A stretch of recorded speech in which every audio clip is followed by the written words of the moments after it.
Good evening. I'd like to call this meeting of the Planning and Zoning Commission to order. If we'd all please rise for the Pledge of Allegiance. I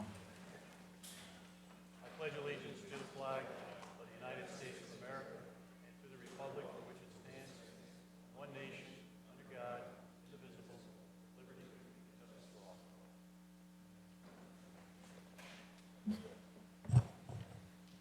And I'd like to introduce the members of the commission that are here this evening. To my far right is Gina Morgenstein, who is an alternate on the commission. Next to Gina is Jeff KOHAN, commission member, and to my immediate right is James FITZSIMMONS, also a commission member. To my far left is Larry Zabrowski, who's an alternate on the commission, and next to Larry is Rocco Matarazzo, who is also an alternate. At the table to my left is Cynthia Kleist, who is our recording secretary, and next to Cynthia is Casey Costello, our town planner, and I'm Jim Seichter, chairperson of the commission. At this point in time, I'm going to hold off asking for approval of minutes of the various meetings, as some commission members who were at those meetings were not here, so hopefully we can do that a little bit later in the meeting.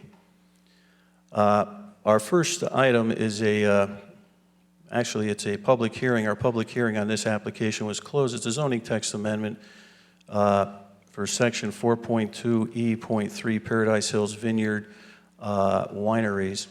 As I mentioned, the public hearing was closed. We're going to hold off until sometime after 8 o'clock to discuss the motion on this application. The reason for that is one of the commission members, J.P. Benoit, who was at that meeting, he will not be here until probably about between 8 to quarter after 8. So we are going to, again, hear that and discuss it, but that will not be until a little later in the evening. It brings us now to our second item, which is special permits continuation of a special permit traffic generator, convenience store and gas station, Cumberland Farms, Inc. at 906 North Colony Road. And again, if the applicant would please come forward to begin preparing for your presentation. However, before that, Mr. FITZSIMMONS, if you please note all correspondence for the record. Thank you, Mr. Chairman. We have two additional items for this application. One is a memo addressed to you from Rob Baltramitis, Department of Engineering, dated June 9th, 2016. And the other is a memo to you from Rob Baltramitis, dated June 10th. That's all. Thank you, Mr. FITZSIMMONS. And again, I'll give the applicant, as this application was, it's a continuation from last month, and at that meeting, there were 5 commission members who sat on the application: Mr. FITZSIMMONS, Mr. Menard, Mr. KOHAN, Mr. Matarazzo, and Mr. Benoit. As you can see, Mr. Menard is not here at the meeting.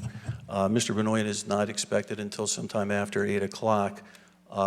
As far as an action on this application, for an approval, you would need 3 commission members for approval. I'll give you the option if you would like to go forward at this time with the 3 commission members, or if you'd like to wait a little earlier in the evening when Mr. Benoit's here. So I'll give you that option. Well, thank you, Mr. Chairman. Again, for your record, my name is Dennis Senaviva. I represent the owner and applicant. We're prepared to go forward. I think last meeting we had made pretty much our entire presentation. As those commissioners who are here may recall, we were awaiting comments, I think, at that point from your engineering department. They have since been made and incorporated into the record, and the conditions, the suggested conditions of approval from Mr. Baltramitis are acceptable to my client. So I don't know if you want me to go through a portion of the presentation again, except that perhaps just to... I guess I would ask the commission members who sat on the application what their, what they would like.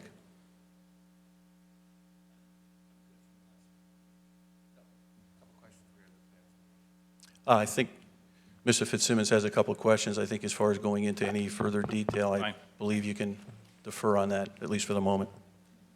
So that being the case, then I would open it up to Mr. FITZSIMMONS. Oh, thank you, Mr. Chairman. Just a couple of questions. I drove by again over the weekend. Where exactly were you proposing the easement for the interconnection? If I recall, that was an open item from last meeting, and I drove by it looking at the grade of the land. Yeah, we've established those locations, and I think your engineers also opined on it too. finding them acceptable. But Pat O'Leary, our project engineer, will go through that with you. Good evening, Mr. Chairman and Commissioners. Patrick O'Leary. I'm a PE in the state of Connecticut, principal with Van Oshang and Bruslin, 100 Great Meadow Road in Weathersfield, Connecticut. The two interconnect, we actually have two interconnects between the adjacent sites. On the design plans, the full-size plans in front of you, you'll see there's a shaded area right here that we're calling out for easement, which we will document in the land records. If and when this site is redeveloped over here, they'll be able to provide an interconnect at that time, which we'd be obligated to maintain. For the adjacent site, there's simply not enough room on the front side here that would make any sense. Not seeing this being redeveloped in the immediate future, we opted to provide the interconnect easement right here on the back side of the site. There is no interconnect easement recommended for this portion of the site, the easterly portion of the site. Two reasons. One, we have a substantial portion of our storm drain system infiltration area over here, in conjunction with the fact that from a topographic standpoint, providing an access through this area just is not feasible and would not be practical, so the easement itself made no sense. Just while you're at the map, the other question I had was related to the traffic flow. And I know you covered it briefly, but again, driving by the site again, I just wanted to make sure both the delivery and just a regular passenger vehicle. I mean, both entrances are enter-exit, or are they designated one enter, one exit? Both entrances are full access, ingress, egress, full service in both direction. You do have the intermediate turn lane in here to provide left-hand queue and storage for people making a left turn in. The reality behind the site to circulate the tractor trailer through for the fueling facility itself, you absolutely need two curb cuts. A variance was obtained to allow two curb cuts along here specifically for that reason operationally. And the widths have been sized accordingly to accommodate the tanker truck. And of course, this application will be before the district here for an encroachment permit. Plans have been submitted, are under review, and we anticipate issuance of the encroachment permit upon receipt of our local approvals from the Planning and Zoning Commission. Thank you, Mr. Chairman. Thank you. Other commission members? Casey, any final comments that you would like to make?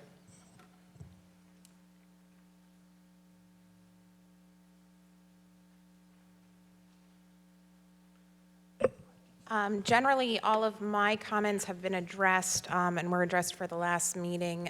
You do have memos as conditions of approval, and I have a recommended S&E bond of $12,300.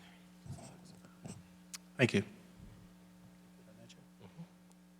Before I close the public hearing, I'll give the applicant an opportunity to make any final comments that you'd like to make. The only thing I'd like to mention to the commissioners is the independent traffic engineer is present.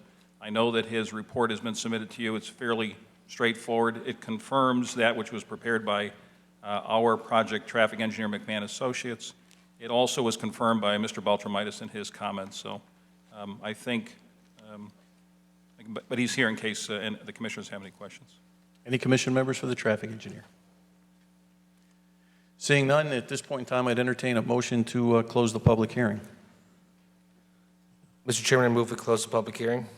Voting beginning with Mr. Cohan. Yes. Yes. Yes. Yes. You're not voting on the application. Oh. The public hearing is closed. At this point in time, I'll entertain a motion on the application. Mr. Chairman, I move the commission approve a special permit traffic generation for Cumberland Farms, Inc. to construct a gas station convenience store at 906 North Colony Road, as shown on plans entitled Proposed Convenience Store with Gas, 906 North Colony Road, Wallingford, Connecticut, dated April 8th, 2016, with sheet CFG04.0, updated to 6/7/2016, subject to the following conditions. Number one, comments of the Town of Wallingford Town Engineer dated 6916 and 61016. Number 2, comments of the Town of Wallingford Water and Sewer Senior Engineer addressed to the Commission dated 4/25/16. Number 3, comments from the Department of the Fire Marshal for Wallingford dated 4/14/16. And number 4, comments of the Wallingford Town Planner dated 4/29/16. And finally, number 5, the applicant shall post an S&E bond in the amount of $12,300 for S&E as recommended by the Town Planner. We have a motion on the application. Do we have a second? Second. Second by Mr. Cohan, voting beginning with Mr. Cohan. Yes. Yes. Yes. And your application's been approved. Have a good Mr. evening. Chairman. Thank you. Thank you. It brings us up to our next item on our agenda is a special permit location of use for Amentia at 168 North Plains Industrial Road. And Mr. Fitzsimmons, if you would please read the legal notice and note all correspondence. And while you're doing that, as far as the commission members voting on this application, I'll have Mrs. Morgenstein, if you would replace Mr. Benoit and vote on this application and additional applications until Mr. Benoit is at the meeting. And then Rocco, if you would sit in for Mr. Menard. And with that, again, Mr. Fitzsimmons, if you would please note all correspondence. Thank you, Mr. Chairman. The Wallingford Planning and Zoning Commission will hold the following public hearing at their meeting of Monday, June 13th, 2016 at 7 p.m. in the Robert F. Parisi Council Chambers, Town Hall, 45 South Main Street. Number 2, application 407-16, special permit location of use for Amatea to use a portion of the existing building for automotive dealership/repairs at 168 North Plains Industrial Road. We received correspondence from the following offices. We received correspondence from the Wallingford Fire Marshal dated 5/10/16. Correspondence was sent from the Wallingford Town Planner dated May 26, 2016. We received correspondence on June 7th from Robert Amatea to address to the Town Planner. A memo was received from the Senior Engineer, Water and Sewer, addressed to Casey Costello, Town Planner, 6/1/16. And finally, we received a memorandum from the Town Engineer dated 6/9/16. That's all. Thank you, Mr. Fitzsimmons. If the applicant would please introduce himself and begin his presentation. For the record, my name is Robert Amentea, engineer and surveyor with Design Development Group, offices in Meriden. I represent the applicant, which is my son. He wants to get a dealer's license. It's a unique situation. It's not like the dealer license that you're going to see along Route 5. This is high-end cars by appointment only. I listed on the plans that we have 5 parking places. I think Casey had a problem with that, and I said we can get away with actually 3, because the only parking spaces we need, we don't have display vehicles. The cars aren't going to be left out there for display. It's not drive-by, and I think I'll stop in here and buy a car. It's, like I said, it was appointment only. The cars are going to be stored inside. If they're on display, it's only displayed for a short time when someone wants to see it outside other than on the inside. Parking space for 1 employee and a customer is really all we need. I think there's 3 already designated in that spot, 3 or 4 already designated based on the original site plan when that development was put in. And I know Casey was concerned about if we increase the number of parking places, that's increasing what was originally approved. So I told her we could get away with the 3 parking places, it's fine, because we're not going to have a lot of customer parking out there.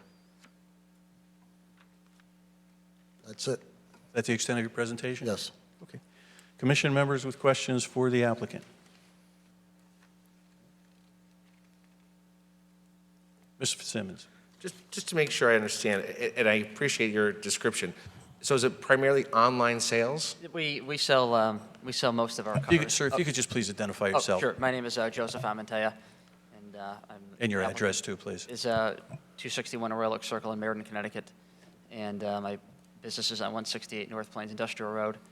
So I have 2 units there, and most of my sales are at auctions across the country. But I can't register them in a personal name. They have to be in a business name. Right. So very few are sold on site. Most of them are off site. Two questions then through the chairman. Signage, or is there a sign in front, or is it pretty Yes. much people who go in there know where they're going? Signage would just be on the door, and it's Gotcha.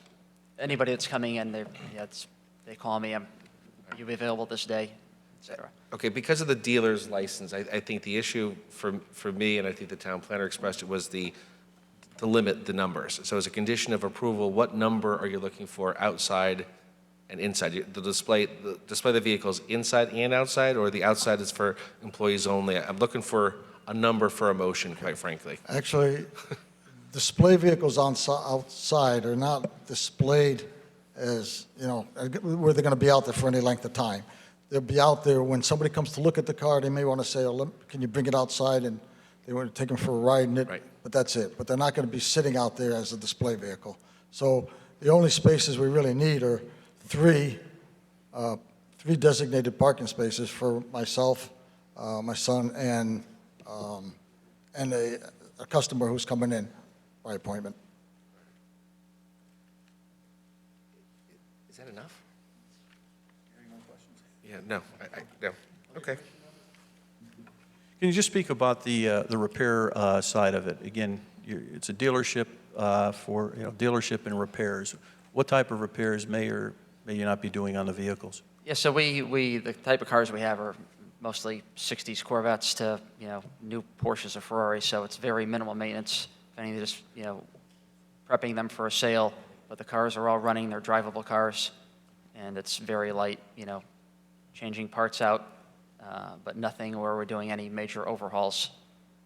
And your customers are throughout the United States or East Coast, or? Throughout the U.S. So therefore, on the repair side, once you sell a vehicle, it's probably highly unlikely that you're going to be doing any repair on that vehicle. Unlike some other dealers and repairs that we have, they're selling the vehicle, then, their customer, because they may be in a local area, or bringing the vehicle in to be repaired. In your case, that would be a very rare incident. Is that correct? Very extremely rare. Once we sell the car, it's pretty much out of our possession, and we don't really see it again. Okay. Casey, any questions, observations you have for the applicant? I just want to make sure I'm clear, and I also want to make a comment, which I talked about with Mr. Amantea a little bit. The site, as it's currently developed, is not consistent with this approved plan. It's not grossly inconsistent, but it's not consistent either. And my initial concern was that this presents a problem in terms of parking requirements. So normally, when we're changing from one use to another, there's a change in the number of parking spaces required. We have to be certain that the amount on site that serves the site as a whole, and not just this individual business, complies with what we need. In having this conversation, I think we discussed, do you know approximately what the square footage of the two units together is? I think you told me, Bob. They're about 1,300 square feet each. 1,300 square feet each, so about 2,600 square feet.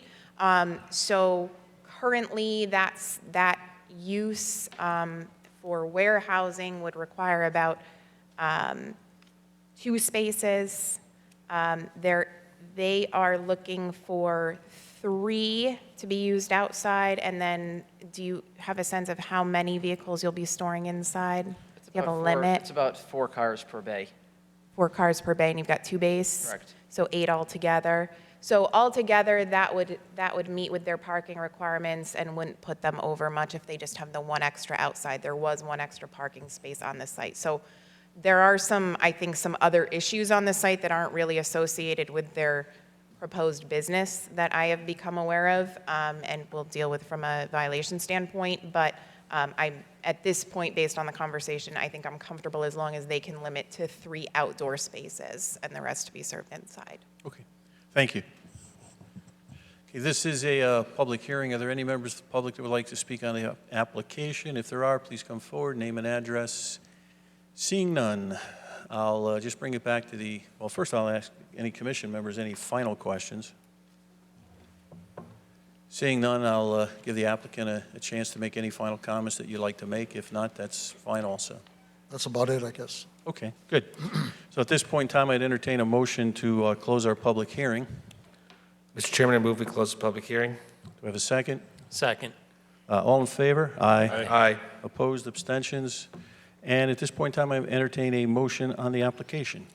Mr. Chairman, I move the commission approve a special permit for location of use for Amatea to operate an automotive dealership/repair garage at 168 North Plains Industrial Road as shown on plans entitled Site Drawing prepared for GT Motorcars LLC, Unit 49 and 50, TM77, Lot 13, 168 North Plains Industrial Road, Wallingford, Connecticut, dated March 24th, 2016, revised to 6/3/16, subject to the following conditions. Number one, comments of the Town of Wallingford Water and Sewer Senior Engineer to the Commission dated 6/1/16. Number two, outside storage is permitted for one vehicle overnight only. And number three, applicant should include on the final plan designated parking spots for 3 spaces for this use. Thank you. We have a motion on the application. Is there a second? Second. Second by Mr. Cohan, voting beginning with Mrs. Morgenstein. Yes. Yes. Yes. Yes. And yes, your application has been approved. Have a good evening. Thank you. Brings us up to our next item on the agenda. It's a special permit, location of use, Valentine at 4 Atwater Place. Again, Mr. FITZSIMMONS, if you would read the legal notice and note all correspondence for the record. If the applicant would please come forward to begin preparing for the presentation.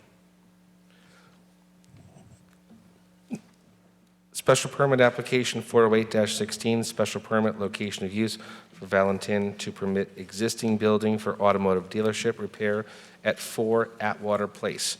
Correspondence was received from the Town of Wallingford Environmental Planner addressed to the Commission dated May 24th, 2016. Correspondence was sent from the Town Planner to Michael Valentin on May 26, 2016. A memo is addressed to Casey Costello, Town Planner, from Eric Kruger, Wallingford Water Department Senior Engineer, dated June 1st, 2016. And we received a comment from the Fire Marshal, from the Town Engineer, dated 6/9/16. And we received a comment from the Fire Marshal on 5/12/16. That's all. Thank you, Ms. FITZSIMMONS. If the applicant would please introduce himself and begin their presentation. Good evening. My name is Michael Valentin, for the record. This is my father, Tony. Okay. And if you'd please brief us on your application, if you would. Okay, my application is for a used car dealer slash repair facility on Atwater Place. Where is this? I believe you guys were just concerned about a few small things about where the handicap spaces were. On the site plan, they're going to be in between number 3 and 4 on the site plan. Well, yeah, they are. I just put them up. Another thing, if you want to, I don't know what they want to know. Sorry, let me. Oh, that's okay. Just let me take your help him time. out. It's his first time. Well, Oh, that's fine. Just, sir, if you would just please introduce yourself and pull the My name is- microphone a little bit closer to you. I'm sorry, my name's Tony Valentin, Michael's dad, and we're an LLC looking to open up a used car slash repair shop at 4 Atwater. We had a letter we had complied with. The bushes out in the front area are pine on the side of Atwater side. They were supposed to be under 15, they're 12 feet high. We're asking for,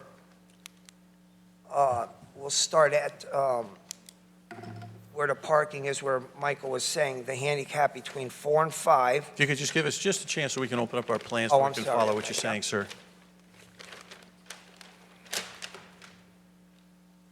Just a few more minutes, if you would. Okay, please. Okay, them are the handicapped areas. They're going straight across the black of to the front of the building. And then there's an initial 3 parking spots for customers on the same side of that. And on the adjacent side is this, a grass area. And then it goes into a fenced-in area where we're asking for, on the first fenced-in area, gated area, we're asking for 5 vehicles there. across by the gate side. And then it goes into the second part of the gate area where we're asking for 6 vehicles there across the gate.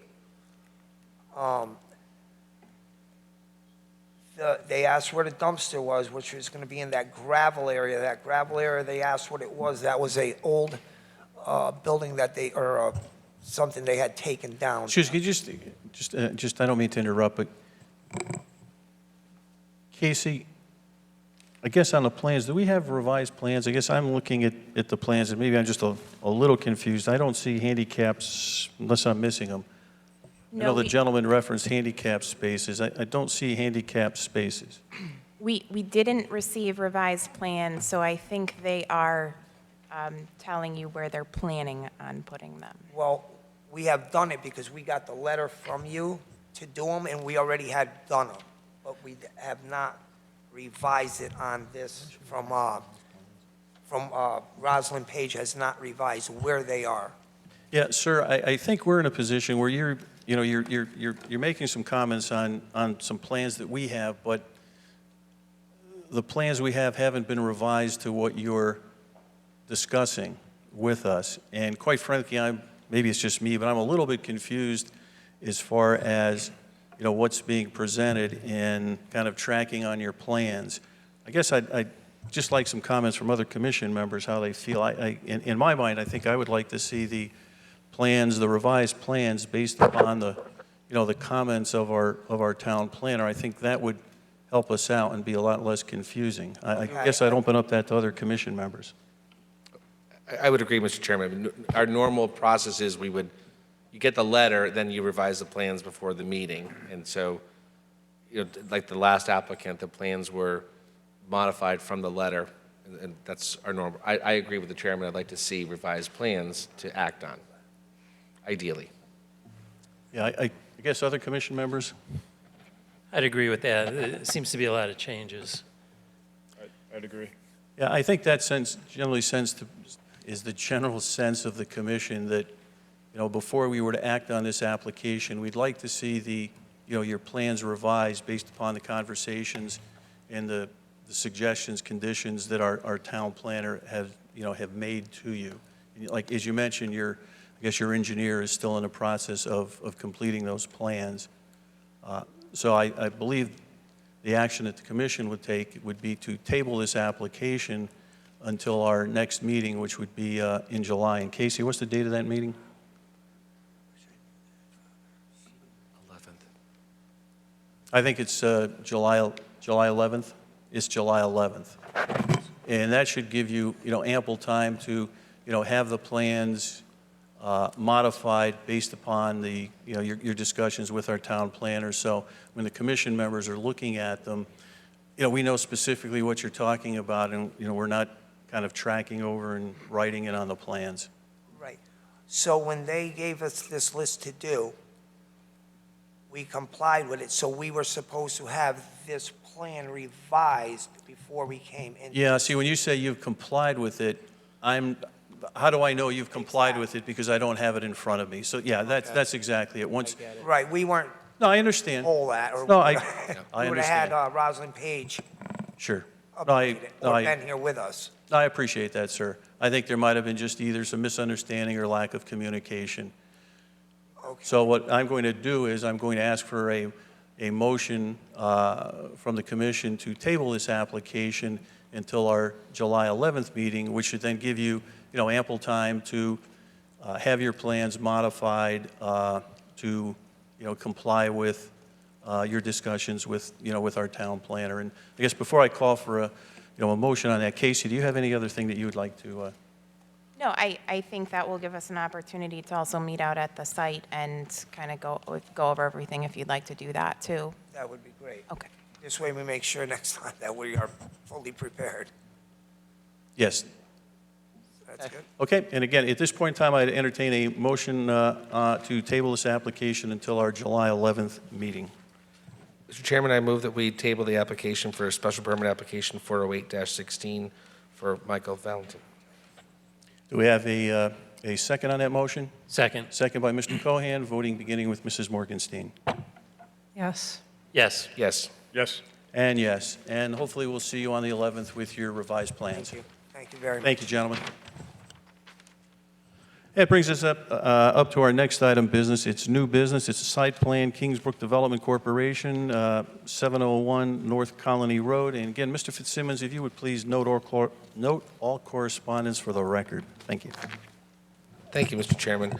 A letter was sent from the town planner addressed to David Seymour, Kingsbrook Development Corp., dated June 1st, 2016. A memorandum was received from Eric Kruger, Senior Engineer, Wallingford Water and Sewer, on May 31st, 2016. A letter was received on June 8th, 2016, addressed to Casey Costello from Steve Kosich, Project Engineer at Malone and McBroom. A memorandum was received from the Wallingford Fire Marshal dated May 11th, 2016. And finally, comments were received from the Town of Wallingford Department of Engineering, Rob Balchmeis, dated June 9th, 2016. That's all. Thank you, Mr. Fitzsimmons. The applicant and/or his representatives, please introduce themselves and begin your presentation.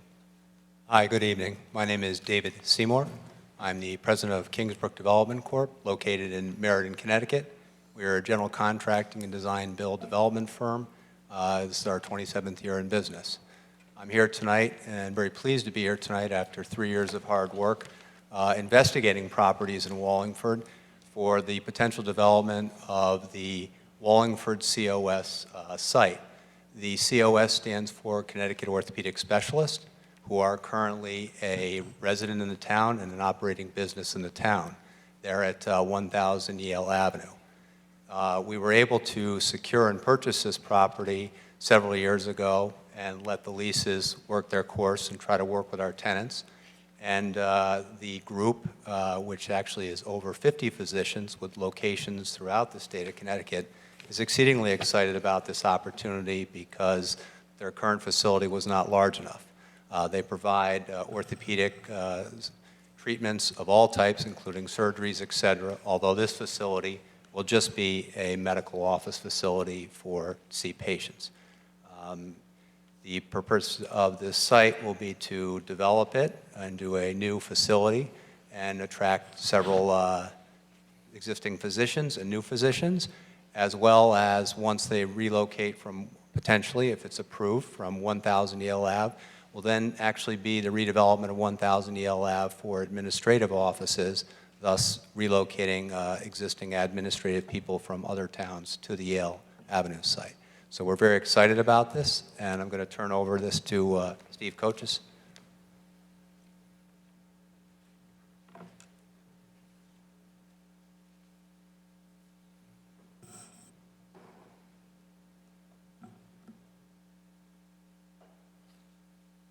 Good evening. I'm Steve Coaches. I'm a professional engineer with Malone and McBroom, design engineers. We were the site engineers for the project. I'm also here with my associate, John Gilmore, another professional engineer. The site is 701 North Colony Road. It's a lot that's approximately 2.3 acres in size. It's about a mile north of Route 150 and about a mile south of Route 68. The property is bounded to the west by Amtrak rail facilities. It's bounded to the south by Taylor Rental Center. It's bounded to the east by Route 5, with which we have a traffic signal coming out of our exit. And it's bounded to the north by the Subaru dealership, with which we have an integral connection between the two driveways. The building today is about 15,750 square feet on the site, which serves Metro Tools and a liquor store. It has got an existing nonconformity. The northern building edge is about 6 inches away from the property line with the Subaru dealership. And the site is about 97% impervious with only a small amount of grass all the way in the rear up against the train station. And the parking today actually extends into the Route 5 right-of-way, and there are bituminous islands there as well. The property is served by public water and sewer from Route 5, and telecommunication facilities come in from the northwest. Telecommunication facilities come in from the northwest through an easement from the Subaru dealership. Drainage on the site today, there's no drainage infrastructure. The majority of the site drains to the southwest corner where it infiltrates into the soils. There are good soils back there in that little grassed area. And a small portion of the site in the northeast corner drains to the Route 5 right-of-way, but a large portion of it actually ponds against the curb and never actually gets into the right-of-way. So we submit site plans that have received approval from Town Water and Sewer, the Fire Marshal, Engineering, and we have received and responded to comments from the Town Planner.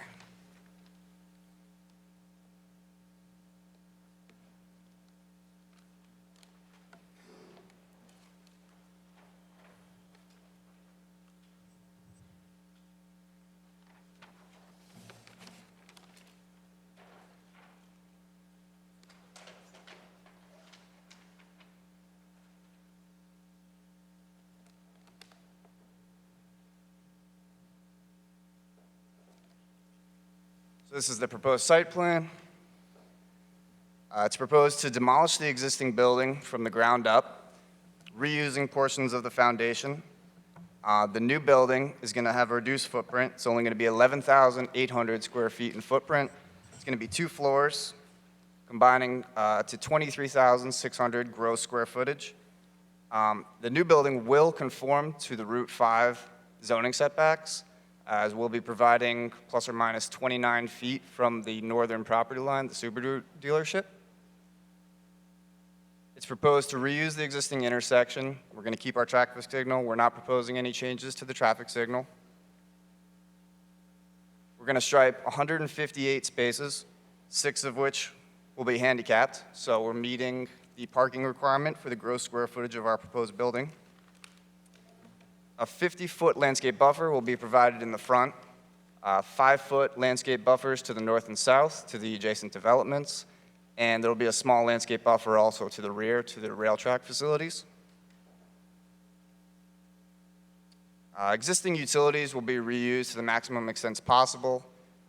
We'll have to go through that process to see how much of them we can reuse, how much of them we'll have to redo. Drainage patterns will be largely maintained. We're not proposing any drainage infrastructure to the southwestern corner of the site. It's still going to sheet flow to that back area where we're going to install a bioretention that's going to be sized to handle the water quality volume that's directed to it. And in the northeast corner of the site, we're going to propose to have a catch basin with 4-foot sump that's going to connect to Route 5 drainage facilities to address the ponding issue in the front there. Just taking you through the site plan real quick.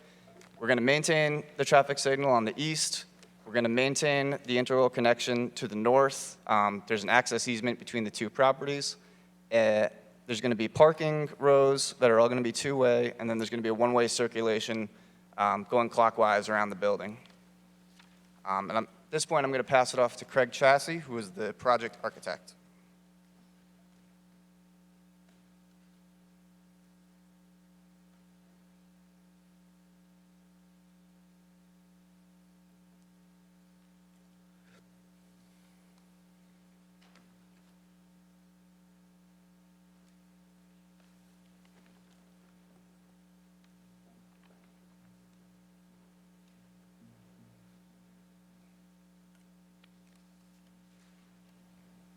Good evening. I'm Craig Chassie from Associated Architects. I'm a registered architect in Connecticut. We're located at 37 Northwest Drive in Plainville, Connecticut. We've been around since 1960, and we do architecture throughout the state. Basically, what we've done with our building, we've cut the footprint down by 29 feet from the north side to allow circulation around the building. What we're doing is we're making a 2-story medical office building. It's going to be brick on the base with EFIS banding to create shadows and interest.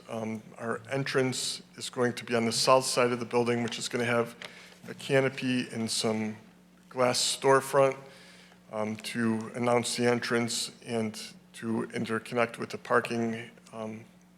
That one section will be a different color from the remainder of the building.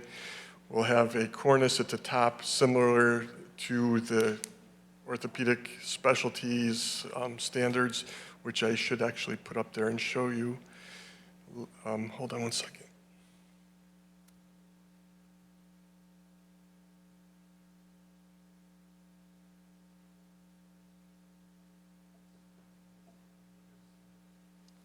Yeah, I believe we can. And if you'd like, there's a microphone right on the lower table there, a hand mic.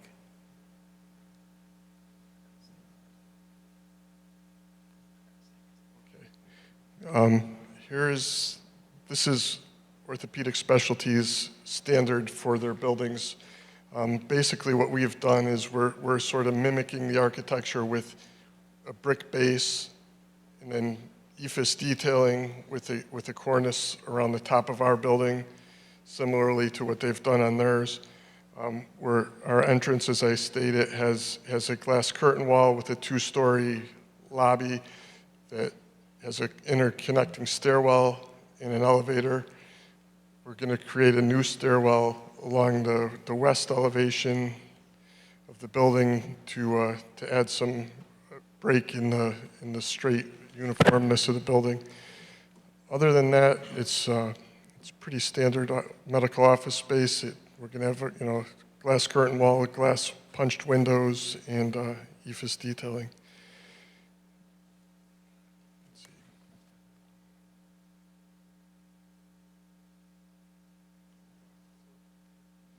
I guess that's it for right now. Thanks.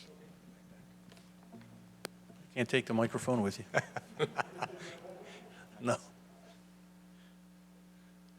Thank you.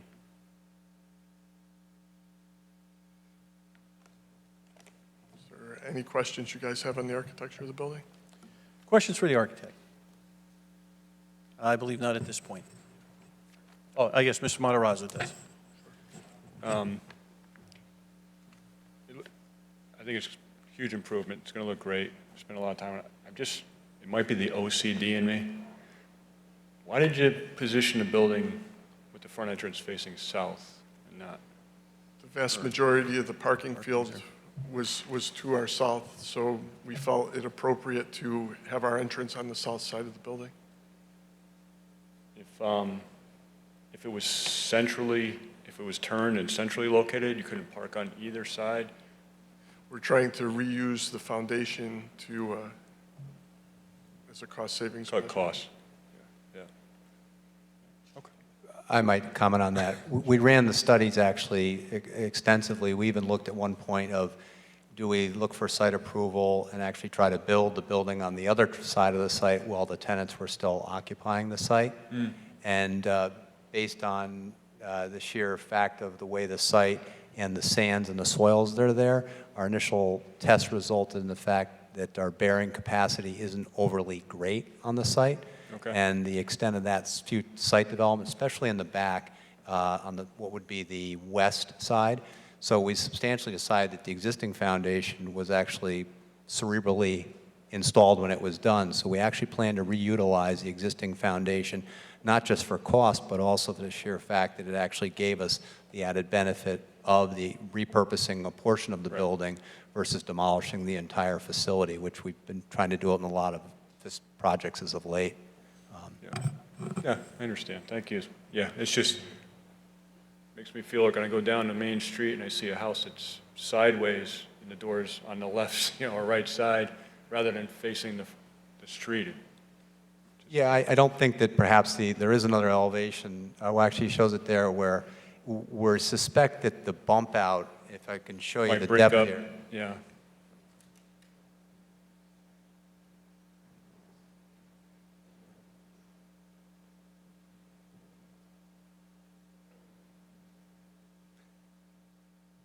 So what we're sort of thinking about is, this is going to be our main entrance to your point as you drive down, but this stair tower is going to create depth and step out towards the street substantially, and we're actually going to peak it as well to match this entrance. So for lack of actually confusing anyone, this will present a sense of an entrance itself, but certainly as people come in, they'll see that the bulk of the parking is to the left. And as you'll see on the site plan, there really wasn't a lot of room with the setback and anything to really make a real entrance regardless. So this was definitely the best use based on the parking calculations required for the town. So, Okay, great, thanks. thank you.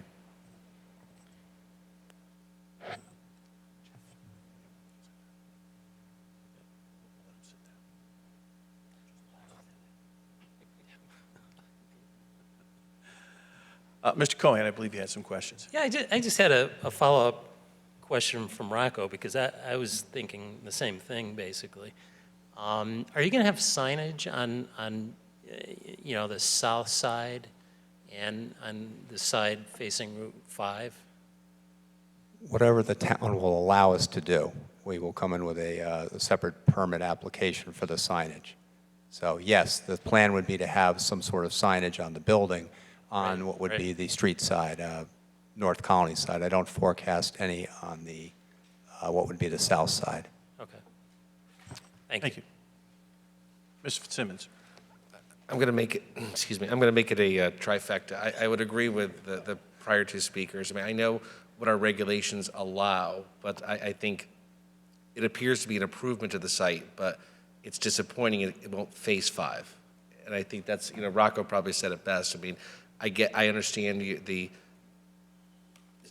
cost saving for the applicant to use the existing foundation, but I would echo the comments, and our regulations don't require it to face Route 5. I mean, so the side is going to face 5. So it complies apparently. But. Thank you, Mr. Fitzsimmons. Other commission members? Yes, Mr. Zabrowski. A peaked roof, which doesn't show on the plans here. What type of pitched roof are you looking at over the front canopy and where else? I think maybe that was incorrectly stated there. Those are 2 separate buildings on a campus, and the proposed we have will not be a pitched roof. The building below in the photo, if you would like me to pick it up, actually has more of a peaked roof to follow the design. We're just trying to show the different colors and symmetry for what the facility will potentially look like. So it's going to look just like that? It's going to be a flat roof on top of the... That's correct. Anyway, no peak roof. And the height requirement in that area, Casey, is there... It's 30 feet, and then they are allowed to go a bit higher as they bump away from the setbacks in that zone. But they are well under the 30 feet. Okay, thank you. I have just a question concerning the property access. You have an access to the north. On the south, there's not an access, and I know it's just Taylor Rental right there. And at some point in time, that property may or may not be, redeveloped, or it could be Taylor Rental for who knows how long. Is there an opportunity to put? I know on your parking, you have 158 spaces, and 158 are required. Would there be an opportunity to at least have an access easement to the Taylor Rental property should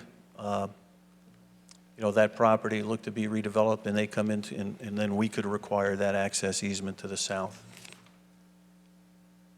Would that mean that we would be able to eliminate those parking spaces? Well, that's what I'm saying. I'm looking at it right now, and you have 158 and 158. I'd like to see an access easement, but when I'm looking at your plans, although I'm not the engineer, I'm not sure if you can eliminate 3 and put 3 somewhere else. So I guess I just ask just to comment on that, if it is or isn't a possibility. Right now, I don't believe it is. I think we're right at the threshold and had to rework the plan just to get the 158, I believe. That's correct. That's what I thought. Okay. Mr. Simmons. Mr. Chairman, through you, because this easement works. I mean, this, I know, having been to the Subaru dealer and prior to the former uses, because their driveway is light controlled, I would be happy for them and request maybe we could have them put it on the plan, kick it down the road, so if and put a, somewhere designate in the future easement. So, but things change. If you don't put it on the plan, they don't have to build it until the Taylor site redevelops. It's like the Cumberland application we had an hour ago. they put it on the plan for the other site, even though it could, looking at what's going to happen. Yeah, but So just file it on the plan, so it's on the plan.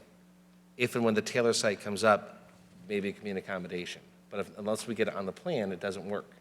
So you're saying if you put it on the plan, so if we wanted that, then we would have to have a modification to this application to reduce parking spaces? Right. Because parking requirements could change in the future, their use of the building could change in the future. The easement would just be filed that way, so it's a future easement, realizing that there's no extra parking here. As a medical office, I'm sure you'll use 3/4 of your parking. As you know, I've said, when I compare it to a retail site like Walmart, they have excessive parking. You have just enough according to the regs. If we change, or the future people here change the regulations in parking, the easement at least would be filed if and when things change on 5. So I would support it. I'm not suggesting reducing the parking because that's a potential future. Sure. I guess if the applicant would like to comment on that? I can certainly, how shall I say, I'm not the ultimate owner, but I would say I wouldn't forecast a problem with that as long as there was some unilateral development of where that easement would land, obviously, so that it would be in succession with the site plan of the development of the Taylor rental so that it worked with our traffic flows through the property, so that it would be sort of, this is where it works in our traffic flow, right? So that it wouldn't be right in the middle of our parking, and theoretically wouldn't work. All right. But Yeah, certainly, we always communicate and work with every town, so. Well, I'm sure you do. Exactly. So, Casey, if you could just comment on that idea, because again, what Yeah. Mr. FITZSIMMONS brought up, I think, is a good idea, but it would seem that you'd have to show something on the plans, but I'll let you speak toward that. Well, I think obviously the place where it would make sense would be over the sort of, to continue that 24-foot wide access that currently will be from the Subaru dealership sort of running south. So it would go sort of extend over 2.5-ish spaces to the southeast side of the parking lot. I think that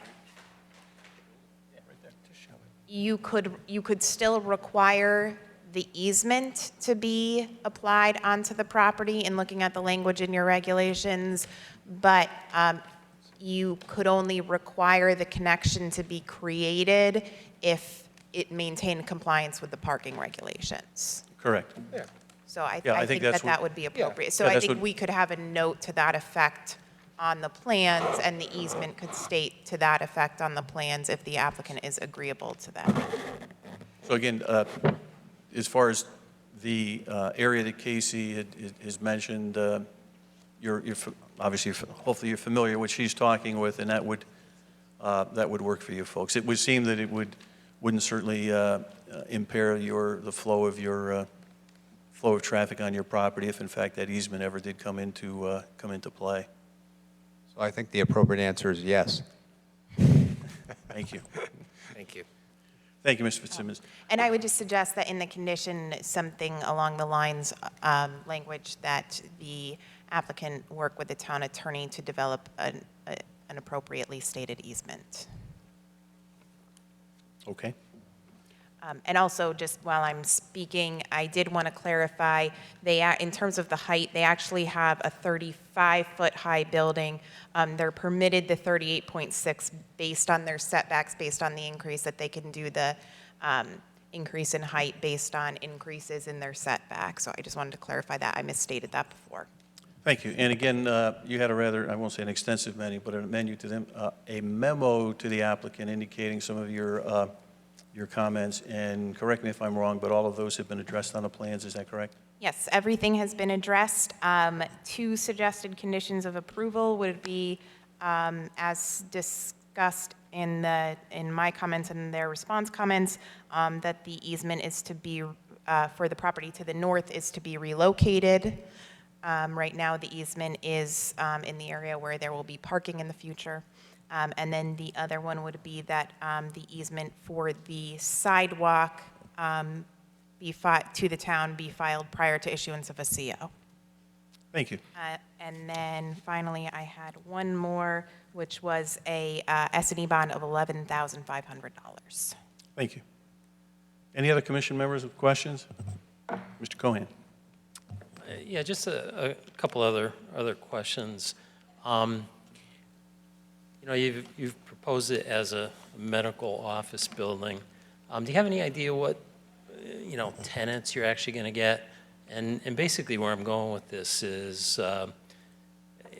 you know, is there sufficient room if you had some type of surgical, you know, center in there where you could drop off and pick up, you know, patients in front of the building? It looks like you have plenty of room to do that. At this point, this particular group does have a very successful surgery center in Brantford, but as you're probably aware, that's a pretty extensive CON process, Relative Certificate of Need, the state of Connecticut Department of Public Health. Those are not easy to come by, and those are often fought with vigor from the hospitals, perhaps. At this point, a surgery center has actually not been contemplated on this site at this time, and if so, we would obviously have to come back and rerun. There are a couple of major aspects relative to the surgery center that would need to be tamed, and of course, the biggest and largest would be actually potential vibrations from the railroad track, which may actually prohibit the use. Believe it or not, it's very accurate. Every pun intended. Yeah, yeah. So really, that was my only concern, you know, and it does look like it does have room if, you know, you needed to drop off folks, so. Thank you, Mr. Cohan. While this is not a public hearing, we always do give the public an opportunity to comment on the application. Any members of the public like to comment? Seeing none, I'll just bring it back to the applicant for any final comments that you'd like to make. And you don't feel compelled to have to make any. No, just thank you very much, and we look forward to your consideration.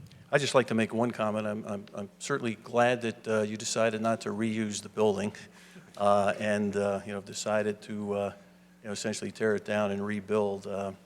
Certainly, what you're offering here is a significant improvement to the you know, to the property, and just, you know, looking to comply with our, you know, Route 5 you know, zoning regulations. Now we have some green space on the front of the property and also on the back of the property. So it certainly is a substantial improvement. That being said, if there's no other comments from commission members, I'd entertain a motion on the application. Mr. Chairman, I move the commission approve the site plan for Kingsbrook Development Corp. to construct a 23,600 square foot medical office building at 701 North Colony Road, as shown on plans entitled Proposed Medical Office Building, 701 North Colony Road, Route 5, Wallingford, Connecticut, dated May 6, 2016, revised to June 7, 2016, subject to the following conditions. Number 1, comments of the Town of Wallingford Town Engineer dated 6/9/16. Number 2, comments of the Town of Wallingford Fire Marshal's Office dated 5/11/16. Comments of the Town of Wallingford Water and Sewer Senior Engineer dated 5/31/16. Number 4, comments of the Town of Wallingford Town Planner dated 6/1/16. Number 5, applicants should work with the Town of Wallingford Town Attorney for final language to grant required easement on southern property line as discussed at this meeting. Number 6, easement for property to the north should be relocated as outlined by the Town Planner at this meeting. Number 7, easement for the sidewalk in favor of the town to be filed prior to issuance of a CO.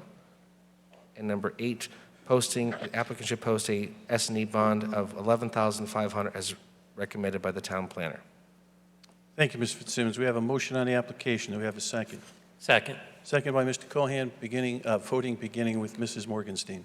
Yes. Yes. Yes. Yes. And yes, the application has been approved. Have a good evening. Thank you very much. Thank you. Brings us to our next item, which is a site plan for Roca Dunkin' Donuts at, you guys want to turn your microphones off, please? Dunkin' Donuts at 690 North Colony Road. And again, if the applicant would come forward, begin preparing for his presentation. And Mr. Fitzsimmons, if you would please note all items on this application.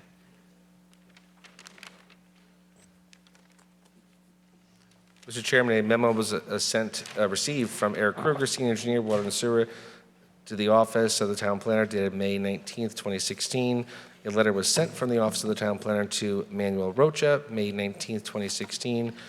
A follow-up letter was sent to the same individual, Manuel Rocha, on June 6, 2016, from the Town Planner, and we received a comment letter from the Town Engineer dated 6/9/16. That's all.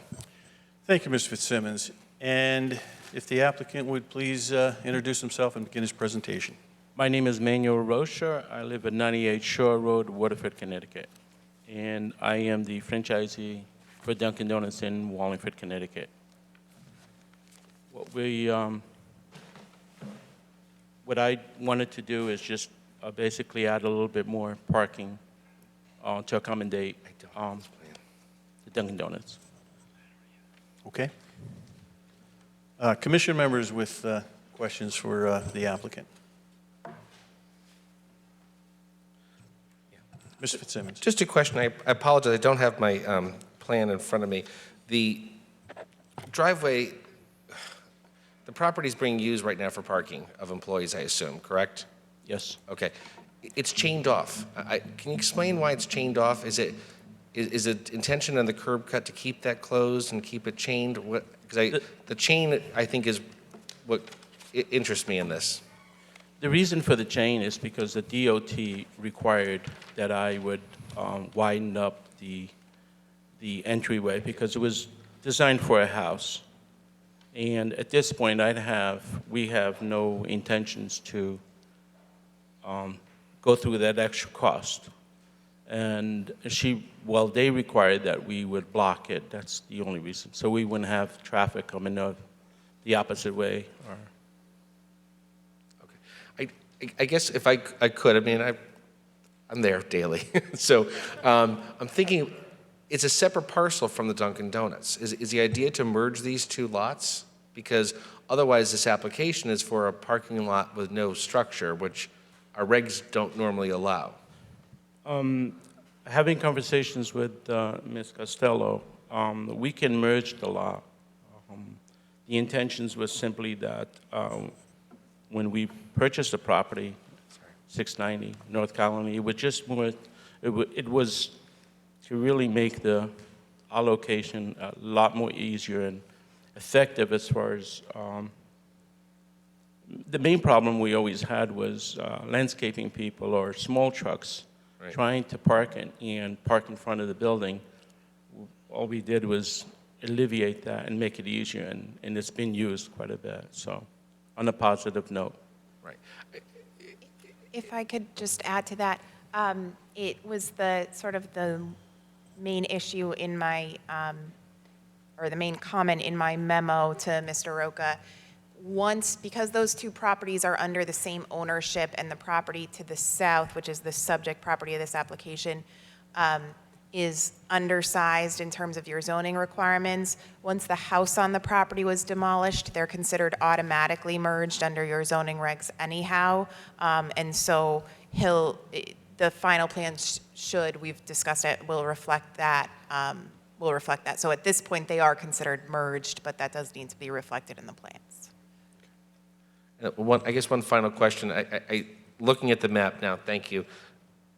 This only improves on-site parking. It doesn't improve your stacking. Is that right? I'm sorry, I didn't understand the question. As you know, it's a very successful location, so sometimes you have cars sticking out on Route 5. Yeah. Because it's still, if someone wants to park there, you still envision, this wouldn't be chained off for employees only, right? Could anyone park here? Yes. When it's completed this way? Yes. Right. So, and the chain's going to remain, or some other permanent blockage of that curb cut? What I'm thinking of is a safety, because you have a traffic light to get into and out of, and then when you go further down, you have the curb cut with a chain on it. So, is the plan to close the curb cut and open up the parking lot to redesign it this way, so this would be open to employees and patrons?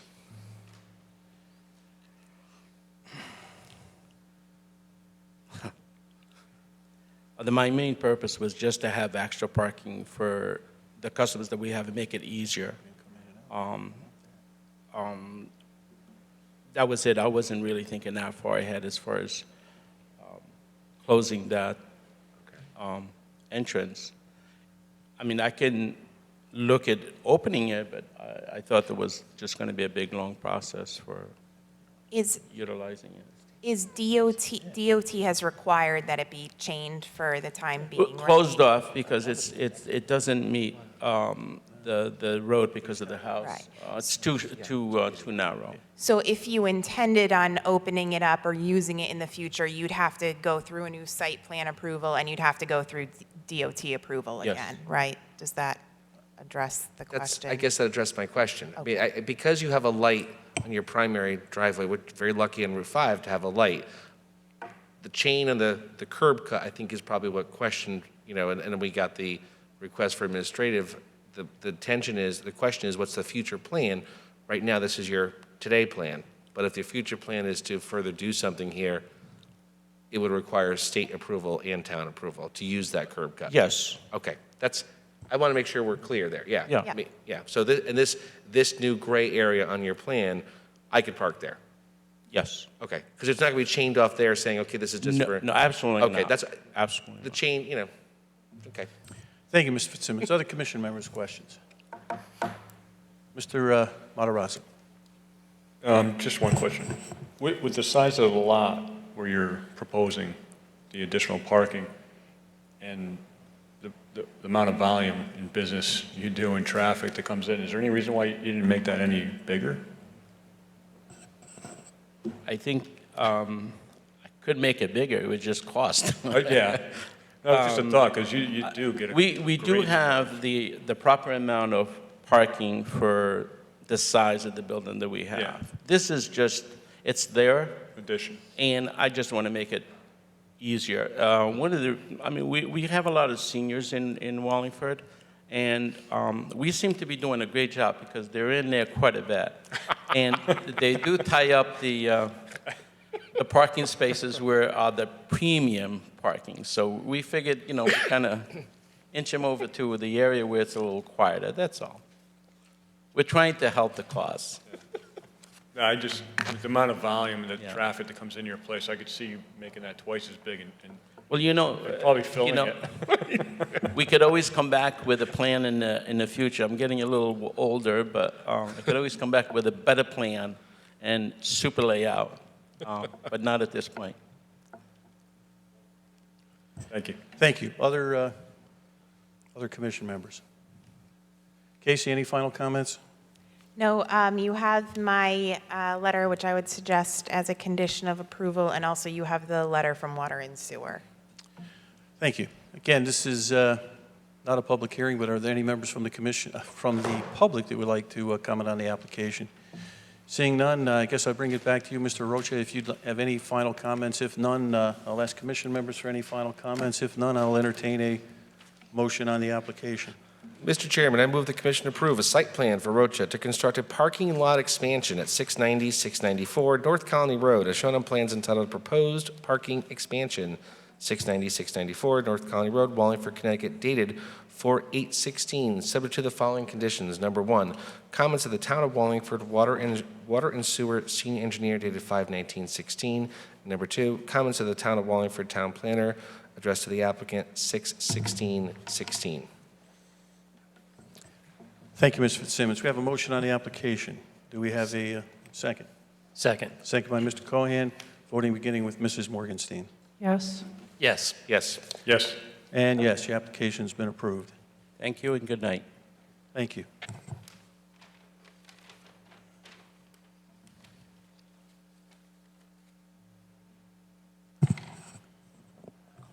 At this point in time, Casey, instead of going down to our updates for discussion, I think I'd like to go first to the item number 9, the aquifer protection. And just to kind of update people that are in the audience here, I just sent a text to Mr. Benoit to ask for an update. And actually, I would like just to briefly ask for to take a quick break, because I would like to make a phone call just to clarify a text that I just received from Mr. Benoit. So At this point in time, I just entertain a motion for a 5-minute recess. Mr. Chairman, move we take a 5-minute recess. Second. All in favor? Aye. Opposed? What? If you're going to go to item number 9, maybe you want to adjourn as the Planning and Zoning Commission, and then when you come back, you can open as the Aquifer Protection Commission. Okay. All right, at this point in time, I'd entertain a motion to adjourn as the Planning and Zoning Commission. Sounds good. I'll make that motion. Second. All in favor? Aye. Opposed, abstentions, and hopefully we'll be back in 5 minutes.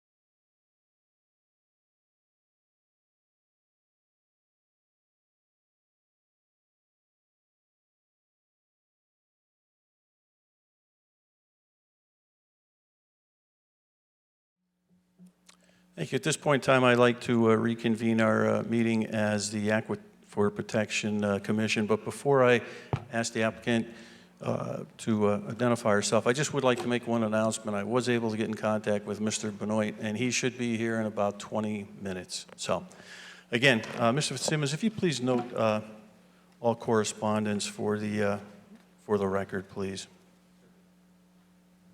Mr. Chairman, a letter was received on May 5th, 2016, from the office of Lachlan Fitzgerald from Joan Malloy.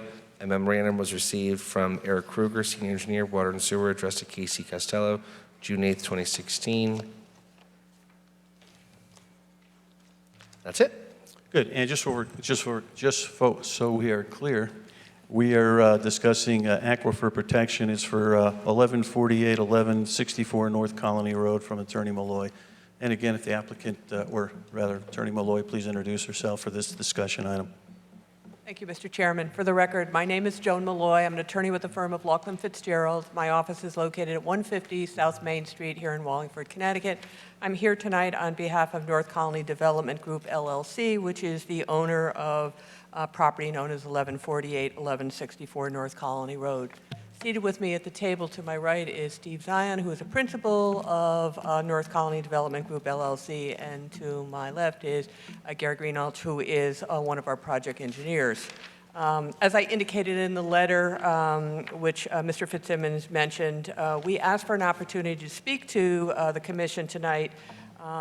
My client is desirous of relocating his Toyota dealership, which is currently located at 859, 861 North Colony Road, up the street to the 1148, 1164 North Colony Road properties. A portion of this property is located within a Wallingford Aquifer Protection Area. Our engineers had met with Vinnie Mesha prior to his retirement and have also had meetings with Eric Kruger of the Water and Sewer Department. We wanted the opportunity to determine if the Water Division had any concerns with the proposed development. Based upon these conversations and the regulations, we've come up with a concept where we believe we can utilize the site while not allowing any prohibited activities in the designated aquifer protection area. But before we proceeded with the final engineering and design work, we wanted an opportunity to speak to the commission in its capacity as the administrator of the aquifer protection regulations to determine whether or not you were in agreement that our proposal to just do vehicle storage for new vehicles, in fact, would not be a violation of your regulations. When I went through them, I did not believe that that constituted a prohibited activity. And again, if we get conceptually an affirmation from the commission, we would then obviously do all the design work, submit the detailed plans and reports. All those items would be submitted to the departments. The Water and Sewer Division obviously would have an opportunity to comment on the specifics of the stormwater proposals and the maintenance plans and those types of things, as would the other departments. So again, we realize this is just sort of conceptually we're trying to get a go-ahead, but if you saw anything major that said, stop, don't do this, we'd like to do it now, find out about that now. And if you'd like, I can have Gary just briefly review what we have suggested. If you would, please. Thank you. You know about the portable mic over there? Oh, okay.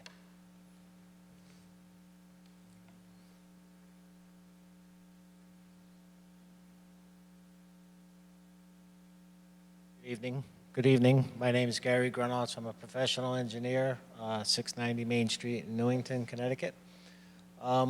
We've been working on this site for a few years now, come up with many different plans and with all the different kind of situations. If you're all familiar with the site, it's located on the side of a large hill.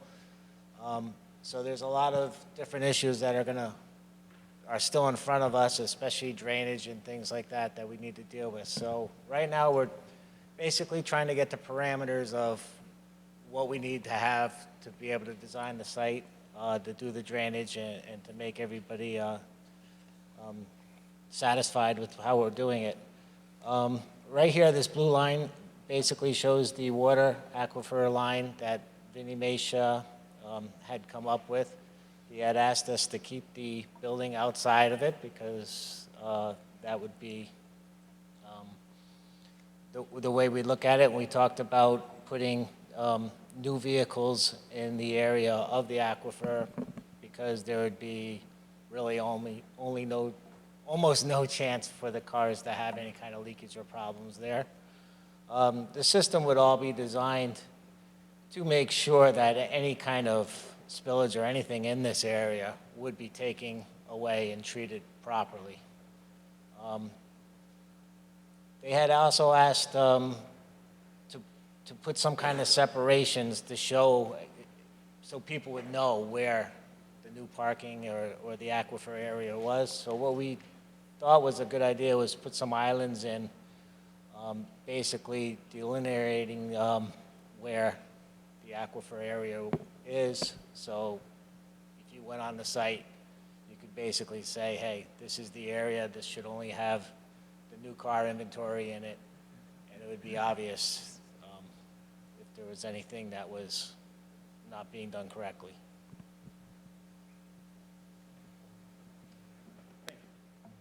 Thank you.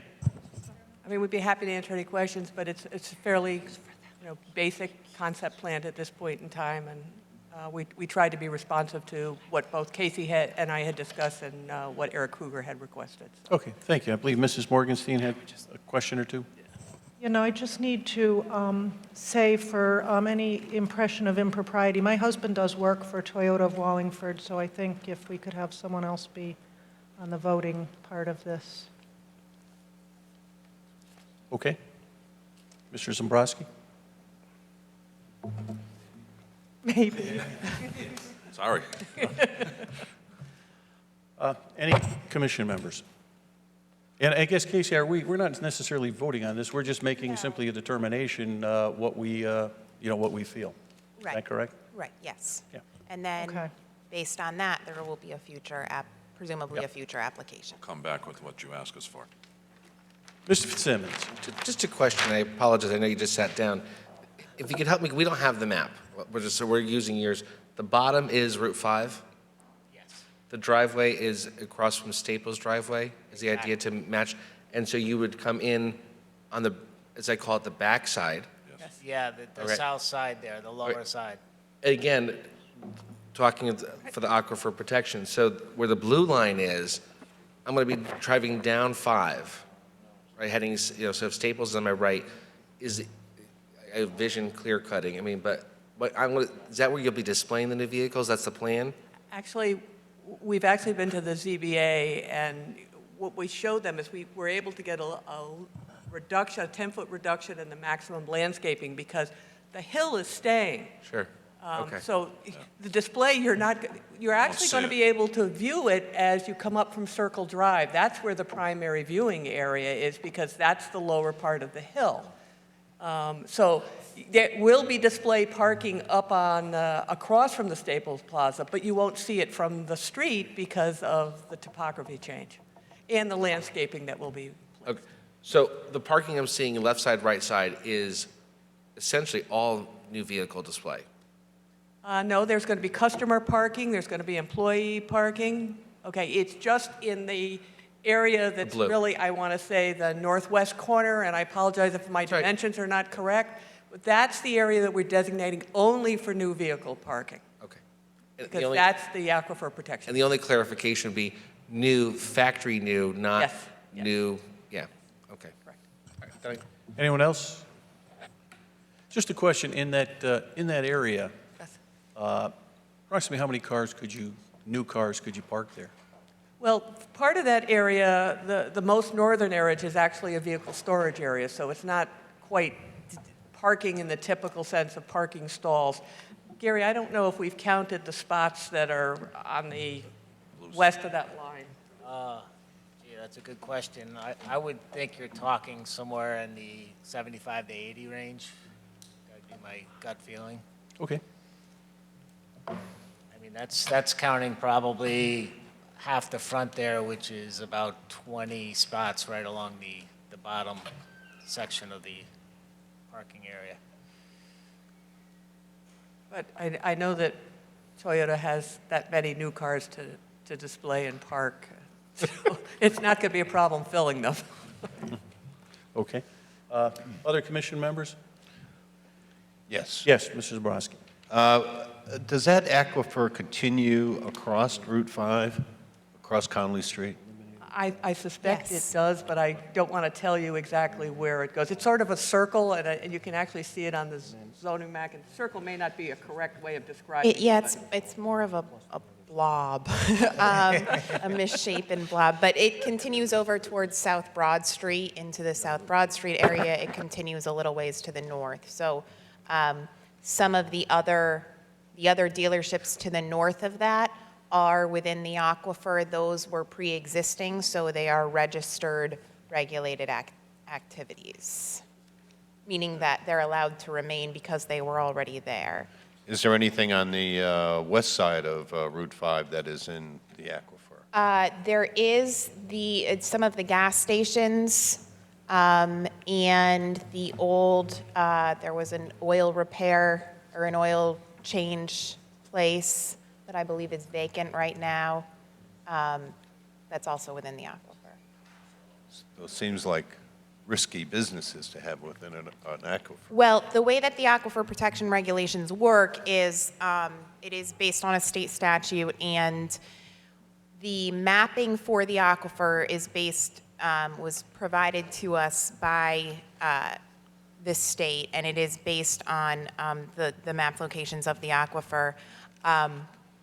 So there's a list of regulated activities, and those are any activities as defined by the state that might have, and Wallingford was actually one of the first towns in the state to have aquifer protection regulations, but any activities that involve a potentially impactful amount of hazardous materials. So laundromats, car dealerships, gas stations, print shops, a variety of things.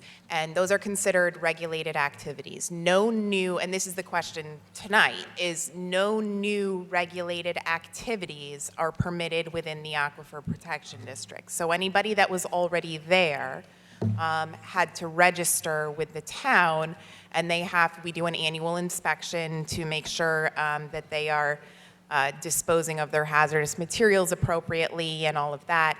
And they do have to have a materials management plan so that if there's a spill or something like that, they have a way of dealing with it. They have to have double-walled tanks. There's some other things.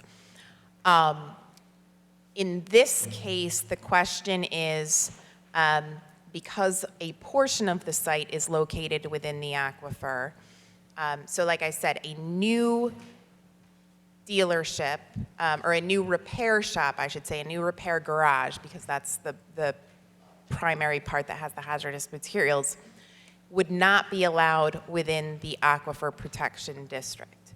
The question is, this is a portion of the Aquifer Protection District goes through the property, but the discussion is that their proposed activity, what would be the regulated activity, they're proposing to keep it outside of the actual Aquifer Protection District. So that's the conversation they're looking to have, is whether or not the regulations would allow that or be prohibitive of that. And then, I guess there was, the engineer commented on baffling or whatever in the parking area over here. But I mean, what is the pitch? There's no elevation on here. Is that, can that be pitched away from that aquifer area? Actually, Gary, why don't you show them? But it's the high point is up in the aquifer protection area, and it's actually going to flow to the south. And obviously, we have to comply with all the storm water maintenance procedures. They want, Eric Kruger has indicated they want best practices. We're going to be doing that stuff anyway, so we really won't have a problem, and we will be able to show that to you. But yes, that's the way it's going to flow anyway. So if there was just water, coming from the northeast corner of the parking lot, the furthest northeast, I mean, it would flow out of, because that's paved in that area, that would flow out of that area. Into the storm drainage system, and then be treated and released as is appropriate.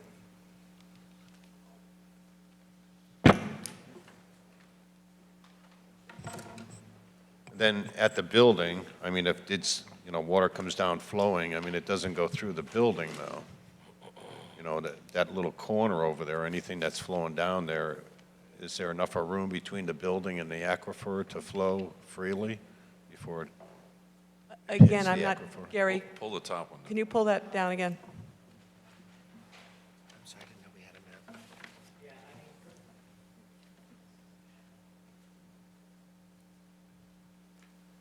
minute. Yeah, the water is obviously flowing from the north to the south because the grade all pitches that way. So a lot of the water will be taken through catch basins and everything and taken out of the area here. And it'll also be flowing down this way here. Now, the whole drainage system hasn't been designed yet because we're basically trying to find the parameters of what do we have to deal with, what are the areas we're dealing with. And that's why we wanted to come and just make sure that if we're allowed to do this, now we'll sit down, go through, work with the water department, work with everyone, and come up with solutions that make sure that there's no issues with the aquifer area. In fact, I think they're asking for the whole site to be taken care of in a way that wouldn't allow any kind of pollutants to get into the ground, and we're all for that, and that's going to be our goal also.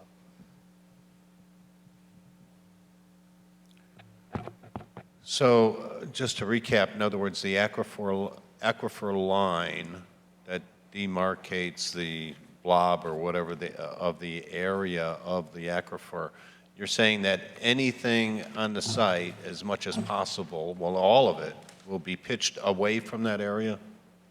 Not necessarily. The water could pitch into a basin or whatever and taken out, and then there would be some kind of sediment control, oil separator device somewhere on that water would have to go through and be cleaned and everything. But we propose to basically have that outside of the aquifer area. That's what our thinking is right now. So if there was any problem, all the water would leave the area and be taken into this. If I may also add that the activities that are regulated, which are primarily in the building or the older car vehicles, are stored, shall we say, south of the aquifer protection area. And so the likelihood of if there was a spill from that flowing uphill into the aquifer, it's not going to happen. But I think what Gary's trying to say, that some of the flow, for example, might go from east to west and be collected and then flow south. Again, without having designed the points at which the catch basins are located, we can't tell you, but the ultimate goal is to collect everything and treat it in the catch basins or any other appropriate location, and then it's going to be flowing south, and then we have to design the system for how it is detained and then released. And those details have not been worked out yet, but will obviously be before you, and you will have the opportunity to comment again. And you will get a formal application to the aquifer protection at the same time. So again, we believe that the activities we're proposing in the aquifer protection zone are not the regulated activities, and we are keeping all of the regulated activities out of that portion of the property, which is the aquifer protection. And then we are going to propose, the best management practices that apply to the aquifer protection area and apply them to the whole site. The only concern is that this corner of the building, it seems very close to the aquifer. So Yeah, you're going to have catch basins in that area, and then how do you cross that? There's a good chance the catch basins wouldn't be near the building at all. They would actually be probably Away from the away building. from them. And there will be catch basin systems in these areas here. So the drainage may come down, let's say it would come down to here to a point to a catch basin and then out of the area. So it's not necessarily piping would be near the building at all. The fact that we moved the building as far north as we could until we came to the aquifer line. On this difficult site, the more north we were, the better we'd be. So after talking with Vinny, we put the line there, and he said, you can bring the building as far up as to that line, and that's where it came out, so.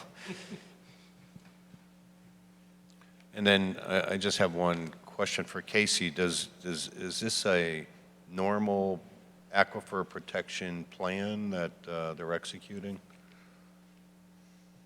Well, like I said, today, if the entire site were located in the Aquifer Protection District, some of their activities are regulated activities, they wouldn't be permitted there. So the question is really, is what they are proposing to do, it's an unusual situation because they have the Aquifer Protection line running through the property. So the question is whether or not it's acceptable under your regulations, under your aquifer protection regulations, for the activities to occur on the site, on the property as a whole, as long as they're not within the aquifer protection area. But when they will have to come to you for a special permit no matter what, for the dealers and repairs use on the property. And when they do that, I had some conversations with Kim Zoppala from DEP, and one of the things, and I think Eric from Water and Sewer, Eric Kruger alluded to this also, we would look for what we call best management practices on the site in order to ensure a level of protection, because even if they are not going to have, just to provide a level of protection so that even if the activities, the regulated activities aren't occurring directly within the regulated aquifer protection area, to try to sort of protect that area from the nearby activities as much as possible. So that would be provided, that best management, those best management practices would be provided as part of their stormwater plan when they come in for you to develop the site. So we don't have those details yet. And do we have the authorization to proceed on, saying that this is an approved application of, or approved building within the aquifer? The only thing that they are looking for a determination on tonight is, as I said, whether or not what they are proposing to do, basically demarcating or separating the regulated activities from the non-regulated activities based on that Aquifer Protection District line, whether or not that's acceptable under your regulations. And I would just comment that I did provide you with some portions of your regs. The regulations are based off of a state law, and the state regulations allow the option, with permission from the commissioner of DEP, for an aquifer protection agency to expand the mapped boundary to property boundaries in order to make it consistent with sort of physical existing boundaries in the town. That is not something that we've done here, so that line sort of in how I would read the regulations and in talking to DEP, the line essentially exists where it is. It exists as mapped. So I do think that the restriction of regulated activities stands within that designated aquifer protection area. Now, that being said, I would also point out that this is a special permit use on the property. You do have the ability, one of the considerations for a special permit is impacts to the environment, and I think that's the point at which you would really look for those best management practices. The recommendation that I got from the state was also, and I provided this to you tonight, DEP has a form that they put out for determining regulatory status in the aquifer protection areas. And that's a form that's provided to municipalities where it's a little bit uncertain. Is this a regulated activity? Isn't this?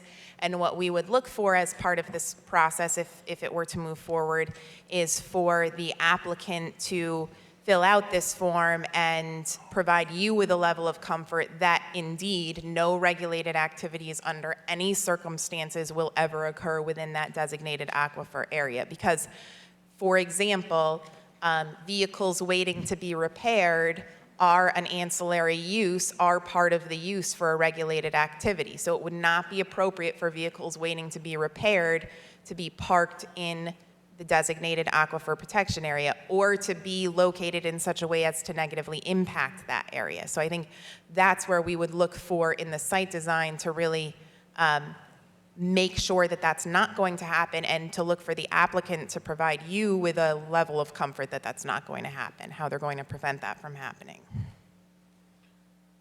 Can I make a comment? That was good insight, so, okay.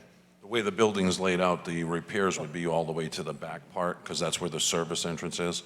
Where I'm at now, I'm in an aquifer district in my dealership, and I have the separators and everything, and I came to the town years ago when I built that.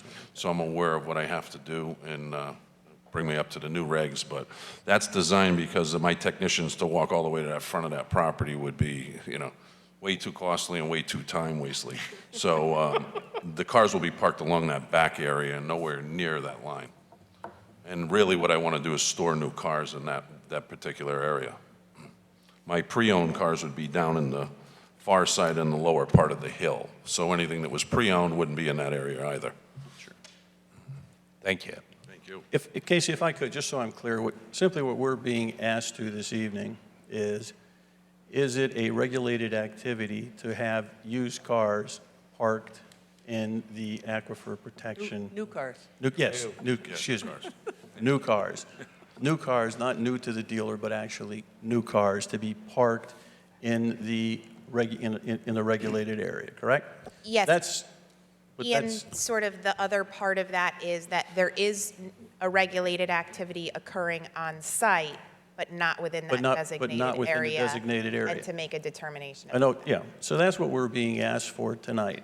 As far as I know, we've had some discussion as far as the location of the building and all of that other. We're not being asked, and we're not giving you any opinion on where the building is located. You may give us plans exactly like this, and we could come back and say, we want the building located somewhere else because of drainage issues, because of a whole host of other things. So the very simple question this evening is, is it just simply in what they're looking for, is that allowed in the regulated area, correct? Correct. Yep. Okay. Just so we're all clear. I guess, would you have any other, any comments that you'd like to make? As I said, we understand that any affirmation you may give us to say, go ahead, go put more detail to this and come back, does not guarantee that you are not going to object to it in the future or ask us to do something different. Yep. But if the gut reaction of the entire commission is no way, don't even bother, we'd like to know that now. Sure, absolutely. I appreciate that. Unless there's any other, yes, Mr. Cohan. Yeah, Joan, I was on inland wetlands, and, I'm pretty comfortable with what you're proposing here with the oil-water separator. Again, based on my years on inland wetlands, I think what they're going to try and ask you to do is, make sure you don't de-water the, aquifer side. Correct. And I potentially see a retention basin in here somewhere, because that's going to be quite a large volume of runoff. Yeah. But what you're proposing, is acceptable to me. Thank you. Thank you, Mr. Cohan. Mr. Fitzsimmons. I agree. I guess at this point in time, I just ask for other commission members what their comments may or may not be. We'll start with the left and move forward. No, I'm fine with it, thank you. I'm good. I think I'm good with it also. Thank you so very I much. think that will give you some direction. We'll see you again. Thank you You very bet. much for your time. Thank you. Thank you very Thank you. much. Thank you, Casey. Jeff. Yes, and at this point in time, I'd entertain a motion to adjourn the meeting of our Aquifer Protection Commission. Mr. Chairman, I move that we adjourn this meeting of the Wallingford Aquifer Protection Agency. Do we have a second? Second. Second, Mr. Cohan, all in favor? Aye. Opposed, abstentions? And at this point in time, I'd like to reconvene our Planning and Zoning Commission meeting. And this brings us to our first item on the agenda. And again, I apologize for the delay in getting to this item. It's a zoning text amendment, section 4.2E.3, Paradise Hills Vineyards / farm wineries. At this point in time, we have closed our public hearing, so we'll not be entertaining any comments from the applicant nor any members of the public. We do have at our last meeting, we had a motion on the application, and we had a second on that motion. Before I entertain a vote on that motion, I would like our recording secretary, if she would please read the motion. Motion language of April 11, 2016 PZZ meeting. Mr. Vanoit, motion to approve a zoning text amendment, Paradise Hills Vineyard and Winery, LLC, to amend sections 2.2, definitions, specific terms, 4.2.E.3, rural districts, site plan approval, farm wineries, to modify the definition of farm winery and modify the regulations regarding farm wineries, including but not limited to adding permitted activities, events, music and entertainment, limited retail sales, and limited food service, as proposed in language submitted March 14, 2016, and updated to April 6, 2016, and hereby amended and subject to the following changes. 1, Section 4.2.E.3b, the Commission shall not provide for the use of impervious cover materials in connection with any parking plan for property located within the watershed. 2, Section 4.2.E.3g, no sale of wine either by retail or by the glass may occur from Monday through Saturday, 11 a.m. to 8 p.m., and Sunday, 11 a.m. to 6 p.m., or in accordance with applicable state and federal law, whichever is more restrictive. Grappa and brandy shall only be permitted to be sold for off-premise consumption. Tastings are allowable on-premise. 3, Section 4.2.E.3i, Roman numeral 5, incidental service and sales of other prepackaged non-alcoholic beverages and cold prepackaged food for consumption on the premises, limited to that permitted by a Class 1 food service license under the Health Code. 4, Section 4.2.E.3j, Roman numeral I, up to 4 public special winery promotion events during a calendar year. 5, Section 4.2.E.3, Roman numeral 3, all events allowed under subdivisions I and 1 and 2 shall end at or before 8 p.m. Monday through Saturday, and 6 p.m. Sunday. Catered food may be offered indoors at the reserved once-a-month events. 6, Section 4.2.E.3, Roman numeral 4. The farm winery shall notify the Planning and Zoning Department of the date and nature of the event at least 30 days prior to the event. 7, Section 4.2.E.3K.I. Commercially available licensed background music during all business hours up to 8 p.m. Monday through Saturday and 6 p.m. Sunday in the tasting room. 8, Section 4.2.E.3K, Roman numeral 2. Live music no more than twice a week between noon and 8 p.m. Monday through Saturday and 6 p.m. Sunday. 9, Section 4.2.E.3K, Roman numeral 4. The winery shall at all times comply with the restrictions of the Wallingford noise ordinance for the zone in which they are located. The above events, promotions, and music shall not be considered exempt farm activities under the noise ordinance. 10, as a condition of approval, the Department of Health memo dated April 8, 2016. And this motion is made for reasons to clarify the zoning regulations for the definition of a farm winery and to Section 4.2.E.3 of the Wallingford zoning regulations effective May 2nd, 2016. Seconded by Mr. Cohan. Thank you, Cynthia. Before I look to act on this motion, what I'd like to do is open this up for discussion amongst any commission members. If any commission members have any items that they would like to discuss on the motion, I don't know if, Casey, did you want to? Just to clarify, those would be Oh, yes, voting members only. if I should first clarify, those individuals that would be voting on the application would be Mr. Cohan, Mr. Benoit, Mr. Matarazzo, and Mr. Zabrowski, and myself. So if I could, unless other commission members would like to begin the discussion, I'd like to offer just some comments. In looking at the motion that was presented, there was certainly several areas that I looked at that I think need some clarification and that there are some errors in.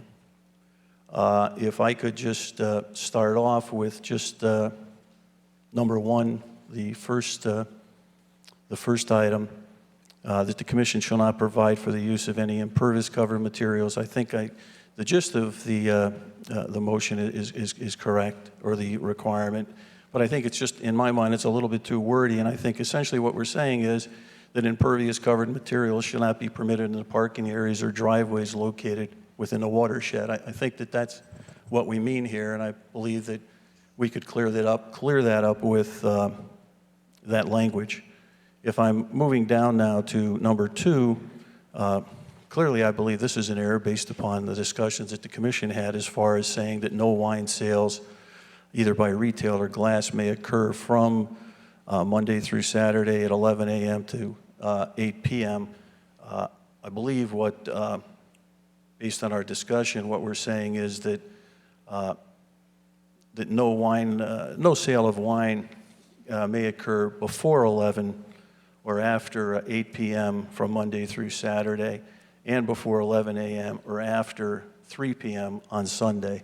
So again, I'm looking at what's here, and I believe that that's something that needs to be cleared up in our motion, should other commission members agree. Dropping down to number 3, we're talking about incidental service and sales of prepackaged non-alcoholic beverages. I believe that this is consistent with the discussions of the commission. Going down also to number 4, looking at the up to 4 public special winery promotional events during the calendar year.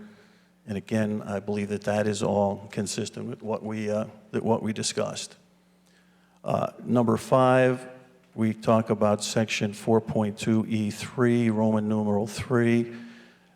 It says all events allowed under subsections 1 or I, and then 1 and 2. Again, I believe there's an error there, that it should refer to subsection 4-2E3J, and the wording then would be correct, shall end before 8 p.m.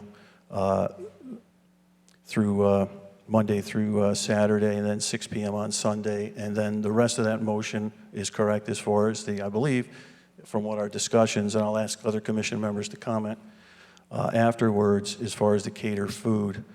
So again, I think that would need to be clarified.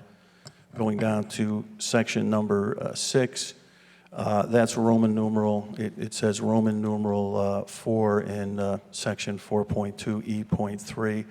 Again, there's already a section in there, so I believe this should be added. We should add this as Roman numeral 5 rather than number 4. So I believe that should be corrected. Dropping down to number 7, again, looking at that, I believe that what's spelled out in that part of the motion, in fact, is correct based on our discussions as far as the music. And part of our discussions, I believe that we, eliminated, the allowing music on the covered porch, which was included in the applicant's original application. Going down again to would be number 8, as far as the live music, no more than twice a week between noon and 8 p.m. Monday through Saturday, and 6 p.m. on Sunday. What was eliminated and was that there'd be no music outdoors. If I look at the language that was based on this motion, it was put into the regulations as proposed, that still had an exception for and except as provided above. So I believe that should be taken out. Again, if everyone agrees, I think this is consistent with what we talked about. And then going down to number 9, the winery shall at all times comply with the restrictions of the Wallingford noise ordinance or the zone in which it's located. I believe we had received some communication from our corporate counsel that indicated that, in case you correct me if I'm wrong, that we don't really have the authority to, as the Planning and Zoning Commission, to do that. That would be under an ordinance. So there has been new language proposed for that the winery shall at all times comply with the restrictions of the Wallingford noise ordinance for the zone in which it is located. It is then not the intent of this regulation to consider the above events, promotions, and music to be exempt from activities under the noise ordinance. So that was a suggestion that was provided by our town council to just clear up the language in the proposed amendment. Right, the intention is the same. It's just that as the Planning and Zoning Commission, you can't directly interpret the noise ordinance, but you can state your intent in your regulations. Thank you. And before I just entertain any further discussion, I was remiss. We did have 4 items that we did receive on this, so no, excuse me, don't be you. If, Mr. Benoit, if you would just note all of those 4 items, please. Okay, we have an application for text amendment 502-16, and that was submitted by the applicant on April 6, 2016. We have the motion language of the April 11, 2016 Planning and Zoning meeting. We have the regulations as proposed in motion made at April 11, 2016 by the Planning and Zoning meeting, and we have suggested language for new motion based on previous motion clarifications. Thank you, Mr. Benoit. Now, I see Casey, I thought you were going to make a comment. I won't cut you short. Yeah, I just wanted to add two comments. One is that the attachments that you received tonight were all administrative in terms of clarifying your motion for tonight. and potential action. The final proposed language was submitted prior to was just a copy of what you received prior to closing the public hearing. And then I also, two things about the discussion on the motion itself. Item number 2, Mr. Chairman, you had stated that it would be 11 a.m. or after 3 p.m. on Sunday, but the... No, I'm sorry, it should be, what I had said should not occur before 11 a.m. or after 8 p.m. Monday through Saturday, and not before 11 a.m. or after 3 p.m. on Sunday. Okay, I just want to clarify, because the language that we had previously was 6 p.m. on Sunday. Please repeat that. Okay. For Sunday, Yep. the discussion previously and the motion previously was before 11 a.m. or after 6 p.m. 6 p.m. But you had stated it as 3, so I just wanted to I'm clarify. sorry. Okay. Okay. Yeah. And then finally, I just wanted to mention that item number 10 in the original motion, which was the condition of approval related to the health department memo, the commission can't make a memo a condition for a regulation change, so I would recommend that you remove that condition. Okay. Thank you. Again, I've just opened the discussion up. Other commission members that have any comments on this or would like to discuss this motion?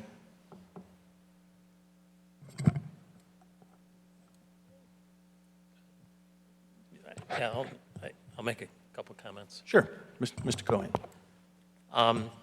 Yeah, I do agree, Jim, with the changes you suggested in the original motion on April 11th. I think there are some significant errors in that. As far as the suggested language, and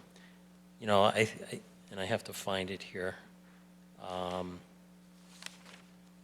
it has to, the big concern I have is really the wording on the music.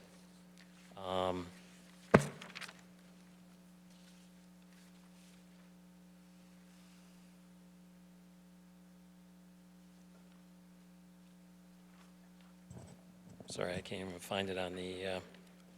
It's K down in...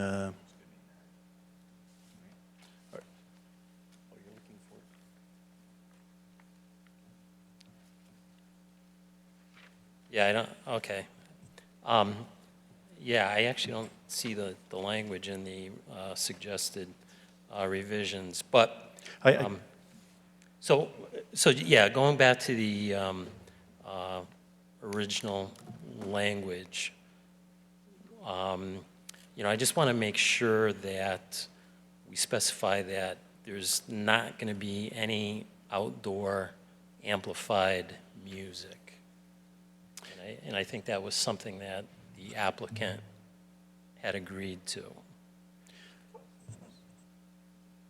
And, I frankly have a definition of what amplified music is. But I'd actually like to, make sure we dot the I's, cross the T's on, what it means to you and what it means to me. So that's the main issue I have, and I think again the time was revised from 9 to 8, and I think I'm Okay. comfortable with that. Yeah, Jeff, if I could just to clarify, just looking at the motion, at least has been discussed now. If I look, when we're talking about music, if you look in K on the regulation, the proposed motion, it was given on number C. Yeah. If you go to K, about halfway in that paragraph where it starts off Monday through Saturday.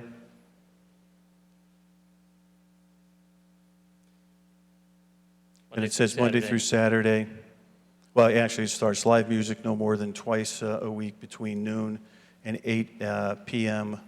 Monday through Saturday, and 6 p.m. On Sunday. Live music may be amplified or unamplified when inside, shall not be amplified when performed outside. So I believe that that Correct. addresses your, Yes. your concern. Yep. You know, again, I just want to make sure we're clear on what amplified means.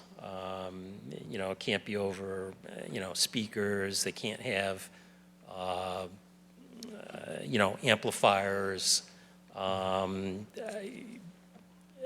know, basically, it's a acoustic type music. Okay. Thank you, Jeff. Other commission members?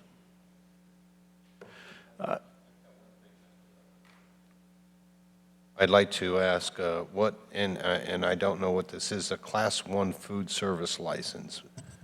In other words, under 3 of the suggested language, it says limited to that permitted by a Class 1 food license under the health code. What is that? Health Class 1? It's how the health code defines prepackaged food items. And I think that was discussed during the public hearing. Yeah. And that's, okay, thank you. All right, at this point in time, if there's no further discussion from commission members, we have 1 or 2 options. One is we can take our original motion and look to modify that motion. Or 2, we can ask Mr. Benoit, who made that motion, as well as Mr. KOHAN, who seconded that motion, to withdraw that motion, and then we could look to act upon a new motion. So again, how would commission members like to proceed? If my opinion would be, I think it would be more appropriate to simply look to withdraw the motion and then look to make a new motion based upon the items that we've discussed. So open it up to commission members as far as what their thoughts are. I'm okay with Agreed. withdrawing my motion. Withdraw and As am I. reopen. Okay, so I guess, Mr. Benoit, do you formally withdraw your motion? I make a motion that I withdraw my motion on, let's see, let me make sure I get the date right, on April 11, 2016. Second. And Mr. KOHAN, do you withdraw your second of that motion? I will withdraw the second of my motion as well. Okay, so at this point in time, we have no motions on the table on the application. That being said, again, unless there's any further discussion, I'd entertain a motion on the application. Should we make a motion, vote completely? We didn't vote yet, did we? Or we did? Well, you withdrew your motion. Okay. So there's no need to vote. All right. So now we're looking for a new. All right, so I would like to make a motion to approve a zoning text amendment for Paradise Hills Vineyard and Winery LLC to amend Section 2.2, definition-specific terms, and 4.2.E.3, rural district site plan approval, farm wineries, to modify the definition of a farm winery and modify the zoning regulations regarding farm wineries, including but not limited to adding permitted activities, events, music, limited retail sales, and limited food service, as proposed in language dated March 14, 2016, and updated to April 6, 2016, and hereby amended and subject to the following changes. 1, amend proposed section 4.2.E.3b as follows. Remove the proposed phrase, "The commission may provide for the use of pervious cover material in connection with any parking plan," and replace it with the phrase, "Impervious cover material shall not be permitted for parking areas or driveways on property located within the watershed." 2, amend proposed section 4.2.E.3g as follows. Remove proposed language, replace with the following: no sale of wine either by retail or by the glass may occur before 11 a.m. or after 8 p.m. from Monday through Saturday, and before 11 a.m. or after 6 p.m. on Sundays, or in accordance with applicable state and federal law, whichever is more restrictive. Grappa and brandy shall only be permitted to be sold for off-premise consumption. However, tasting of grappa and brandy are permitted on premises. Number 3, amend proposed section 4.2.E.3I, Roman numeral 5, as follows. Add to the proposed language limited to that permitted by a Class 1 food service license under the health code. JP? Yes. I think that was 4, Roman numeral 4. No, we've, no, that was part of my discussion. Oh, okay. It was should be, wrong on it. Yeah, it was, it was incorrect. It should be 5. Should be 5. Okay. Number 4, amend proposed section 4.2.E.3J, Roman numeral 1, as follows. Add the word winery such that the section reads, up to 4 public special winery promotional events under a calendar or during a calendar year. And number 5, amend proposed section 4.2.E.3J, Roman numeral 3, as follows. Replace 9 p.m. with 8 p.m. from Monday through Saturday and 6 p.m. on Sunday. Also, add the word indoors to the last sentence in the section, such that it reads, catered food may be offered indoors at the reserved once-a-month event. Number 6, add section 4.2.E.3J, Roman numeral 5, to read as follows. Roman numeral 5, the farm winery shall notify the Planning and Zoning Commission, or Planning and Zoning Department, of the date and nature of the event at least 30 days prior to the event. Number 7. That should be changed to number 6, Roman numeral 6. Say this again? In the 6th one, the add section 4.2E3J, Roman numeral, that should be Roman numeral 6.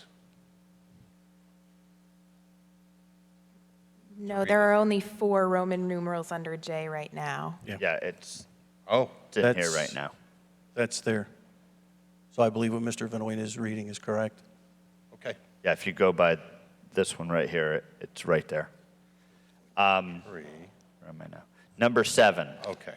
Amend section 4.2.E.3K, Roman numeral 1, as follows. Replace 9 p.m. with 8 p.m. from Monday through Saturday and 4 p.m. on Sunday. Remove. Excuse me, I think it's 6 p.m. What'd I say? 4. You said 4, I believe it should be. Strike 4 and put 6 p.m. on Sunday. Remove the phrase and on any adjacent covered porch. Number 8, amend proposed section 4.2.E.3K, Roman numeral 2, as follows. Replace 9 p.m. with 8 p.m. from Monday through Saturday and 6 p.m. on Sunday. Remove the phrase except as provided above. Number 9, amend section 4.2.E.3K, Roman numeral 4, as follows. Remove proposed language, replace with the following. The winery shall at all times comply with the restrictions of the Wallingford noise ordinance for the zone in which it is located. It is not the intent of this regulation to consider the above events, promotions, and music to be exempt farm activity under the noise ordinance. And this motion is made for reasons to clarify the zoning regulations for the definition of a farm winery and to section 4.2.E.3 of the Wallingford zoning regulations effective. What's that? Yeah, but when would it be effective? I'll just say, of the Wallingford zoning Casey's regulations. looking at.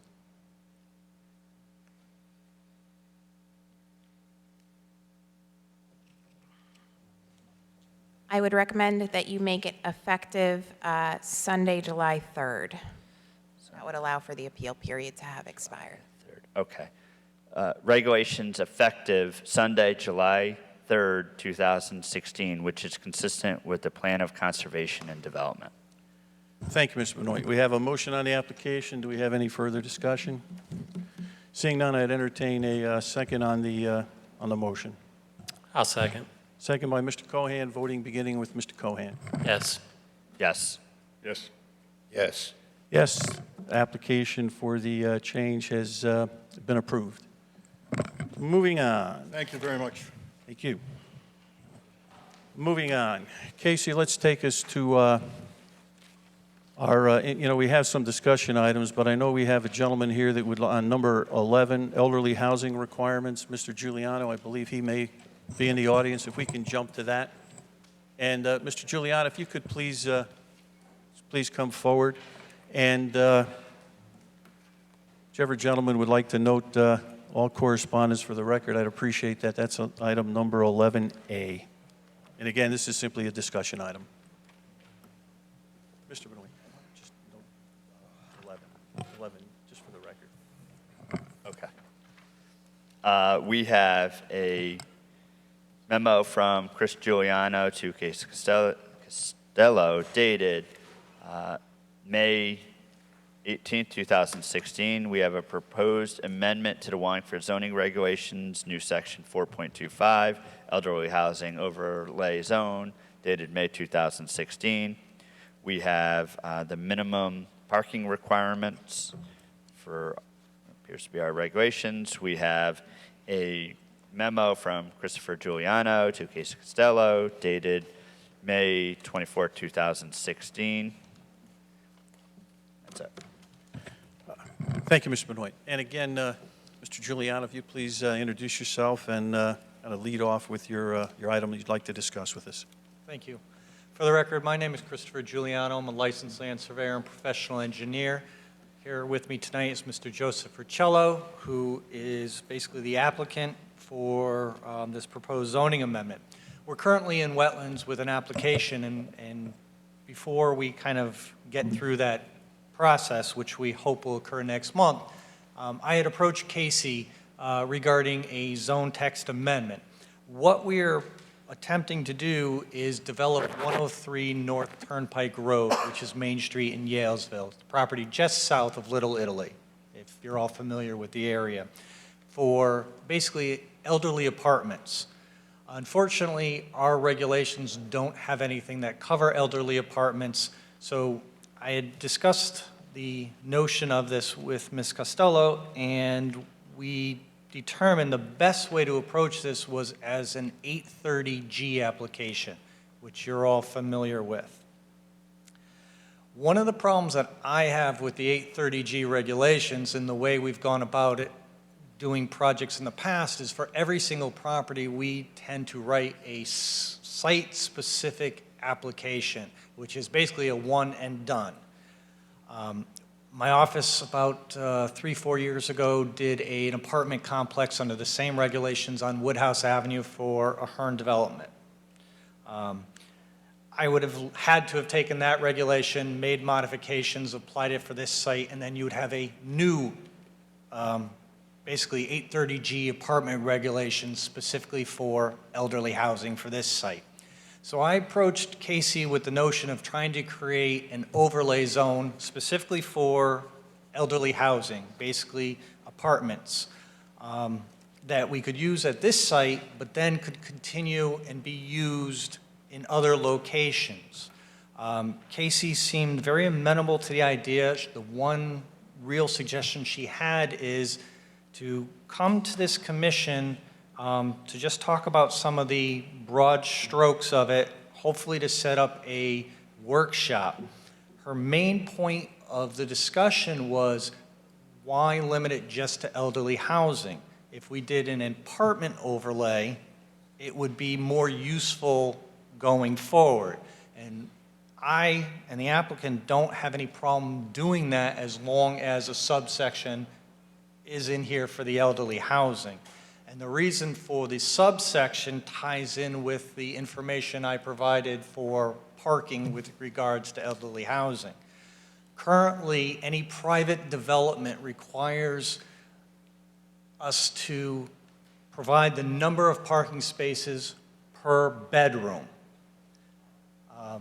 So if it was a standard apartment complex, we'd have to comply with, I think it's section 6.11, which if you actually go through the various town regulations for all the towns in Connecticut, and that's what my summary was, you find that the majority, vast majority of towns actually look at elderly housing based upon the dwelling unit, so many parking spaces per dwelling unit. In fact, Wallingford, within our regulations, has public elderly housing, which I interpret to be town-owned or town-assisted elderly housing at one space per dwelling unit.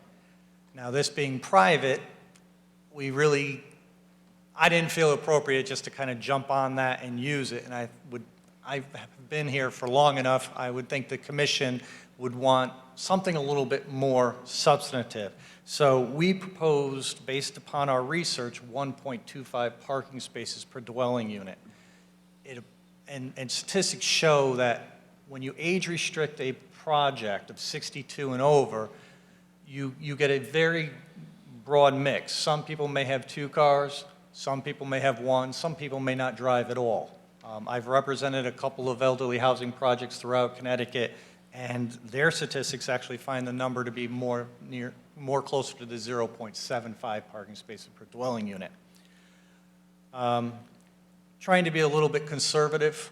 Again, knowing this commission, having been here before, I wanted to make a regulation and tailor at least the parking aspect to something that this commission could deal with and get behind.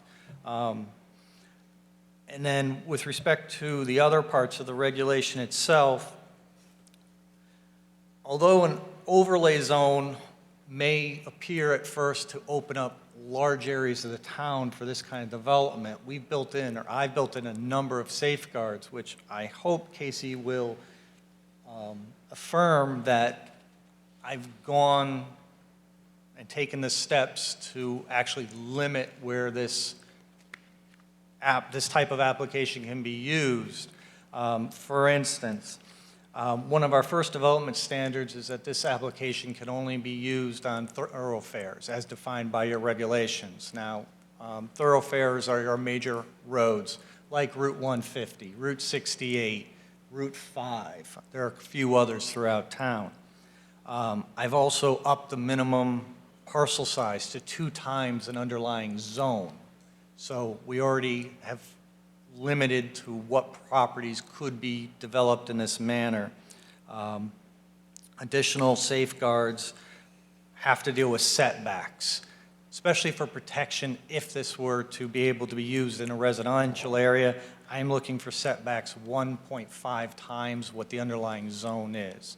Now, I realize I've just kind of gone over a lot of things to the commission, but I wanted to just touch base that I spent a lot of time, and having done this for 23, 24 years here in Wallingford, I've been before you on numerous different projects, from residential to commercial. So I tried to build in the experience this commission has given me to what the hot topics and issues are for town of Wallingford, and try to start and build basically a draft regulation that we could then discuss in a workshop and get some good feedback back and forth, with the hope that once we get through wetlands in July, we would have met, discussed this, worked it out, so then we could come forward August, maybe as late as September, with an actual application. I didn't want to drop an application on you along with a zone change and along with a special permit. I wanted to do this very logically, very small steps to give everyone a comfort level that what we're planning is something that would be good for the town and is well thought out, and that this commission can stand behind it along with our plan of conservation and development. So that's kind of the overview and the process I've taken, and a little bit of synopsis on why I'm coming to you in this fashion. So that's where I stand. So. Okay, good. Well, first, I'd just like to say I appreciate you taking the measured steps that, that you've indicated what you're planning on taking. Casey, I guess before I open it for commission members, would you please just give us your insight and your comments on this, if you would, please?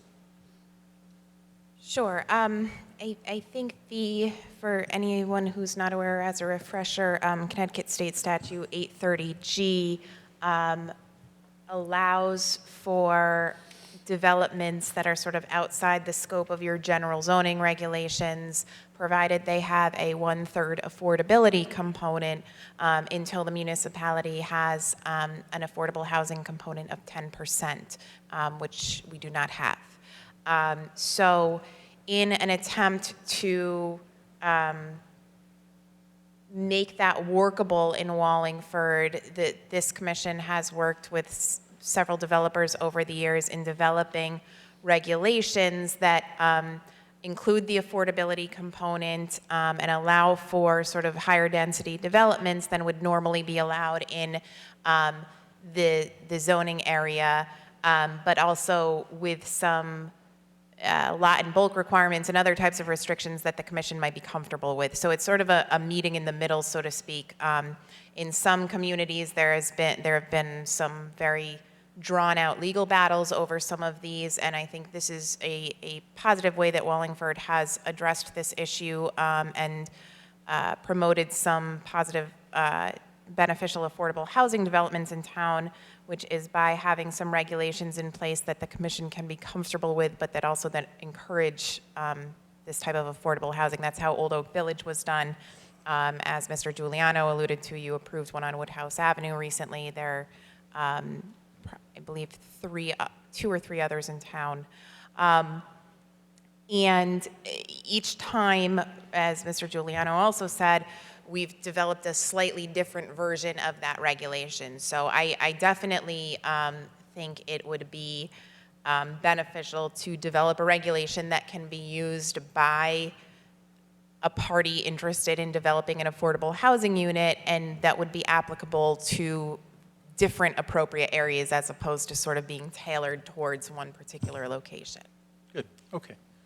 So again, what we're, at this point in time, you're not necessarily commenting, I don't expect you to comment on the proposed regulation that's being proposed by Mr. Giuliano, but just simply giving us an overview as far as what your thoughts is and the benefit to have this type of a regulation rather than to have something on a piecemeal basis or a property-by-property basis, perhaps develop a regulation that could be used more on a town-wide basis. Right.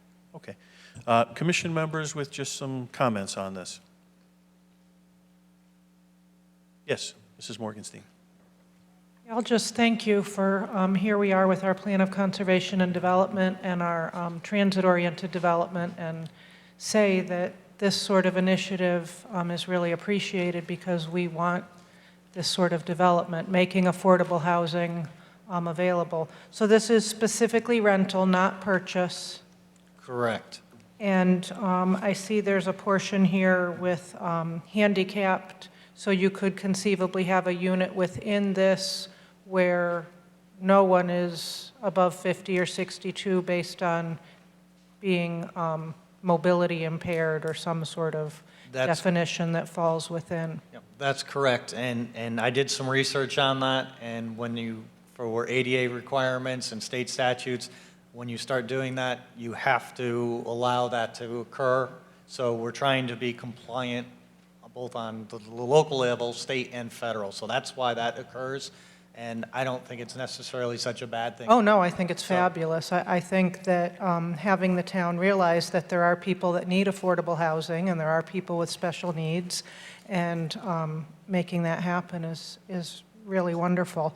As you talk about placing a building on a lot, it probably has nothing to do with what you're doing, but as you're going forward and we're looking at parking requirements, I know we sometimes talk about pervious, impervious. Have you seen any creative use of, gee, we may not be needing as much concrete because people don't have as many cars? Have you run across any discussion? That is the one reason why I had one of my interns do the research and take the time to go through 168 different set of regulations within the state of Connecticut. Because quite honestly, having worked with a company out of Buffalo, that's all they do. When they're forced to do even 2 parking spaces per dwelling unit, they find that most of their parking lot is not used. Unfortunately, the idea of bringing pervious pavement and other non-traditional methods into our mix to design with hasn't caught on yet in this area. I actually had tried to introduce for our specific project in wetlands pervious pavement, and it didn't go over as well as I thought it would. So we'll try again another time, but if we can cut down on the amount of parking spaces, we cut down on the amount of pervious surface, and that's always a good thing. And as we're looking at our parking regulations, we've been talking about it in the downtown area, but certainly we as a community, I don't think are there yet, but it's something we should be moving towards, that, you know, not every household is car-driven, especially given that we're trying to encourage rail and all of that. We're right here on the rail line.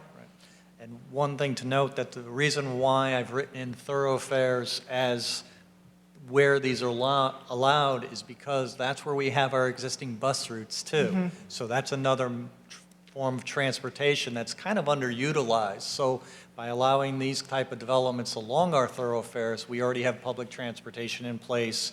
Obviously the rail is along one of our thoroughfares, Route 5. So I think this will tie in nicely with some of the other things we're doing long term. Yep. Thank you. Thank you, Gina. Other commission members? Yes, Mr. FITZSIMMONS. Just a couple on the proposal.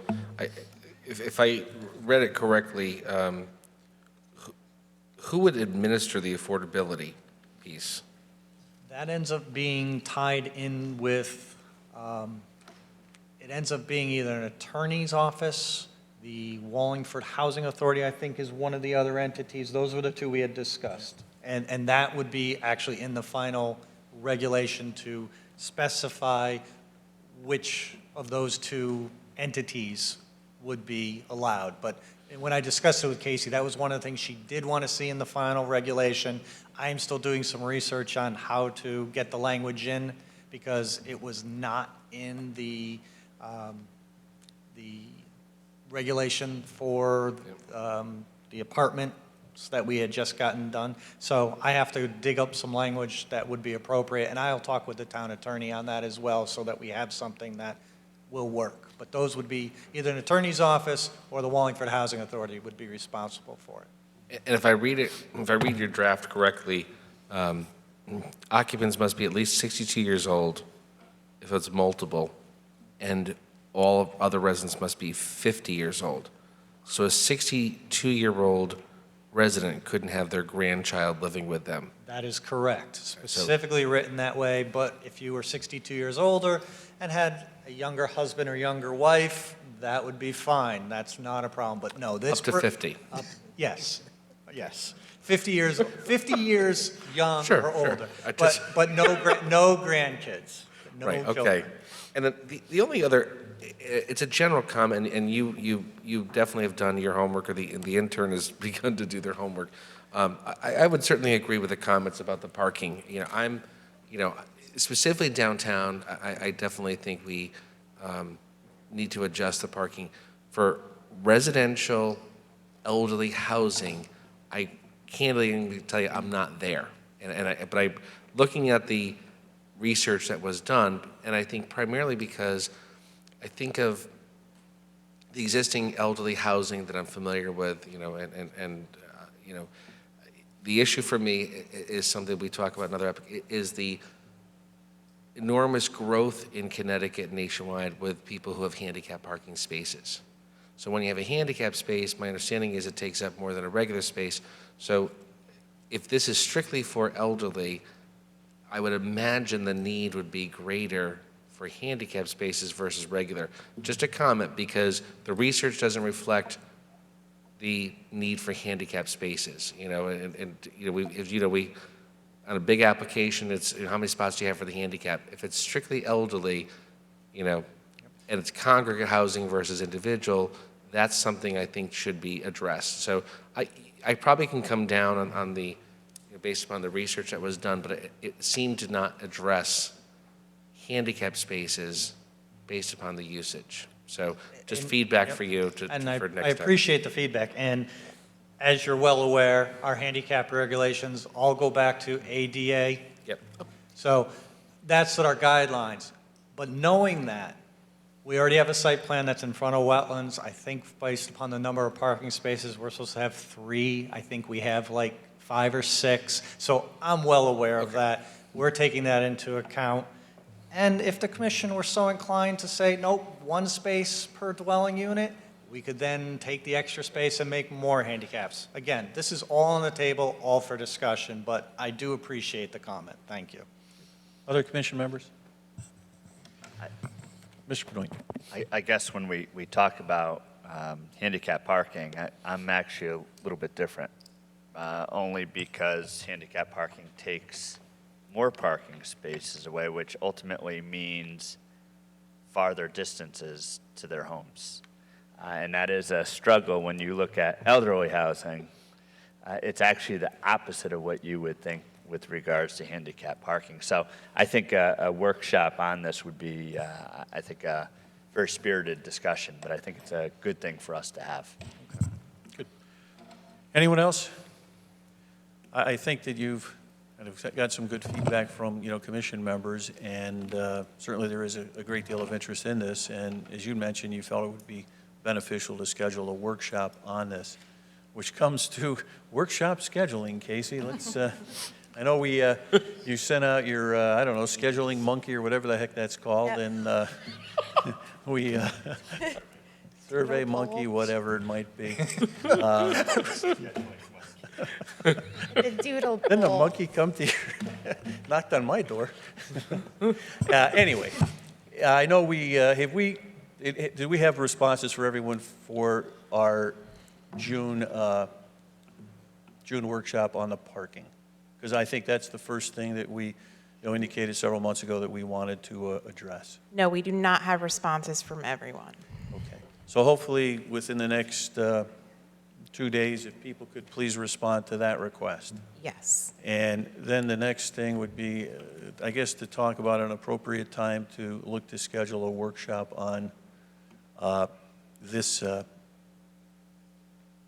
particular amendment. And I think, candidly, Mr. Giuliano, we're looking certainly not in June. We're looking in July.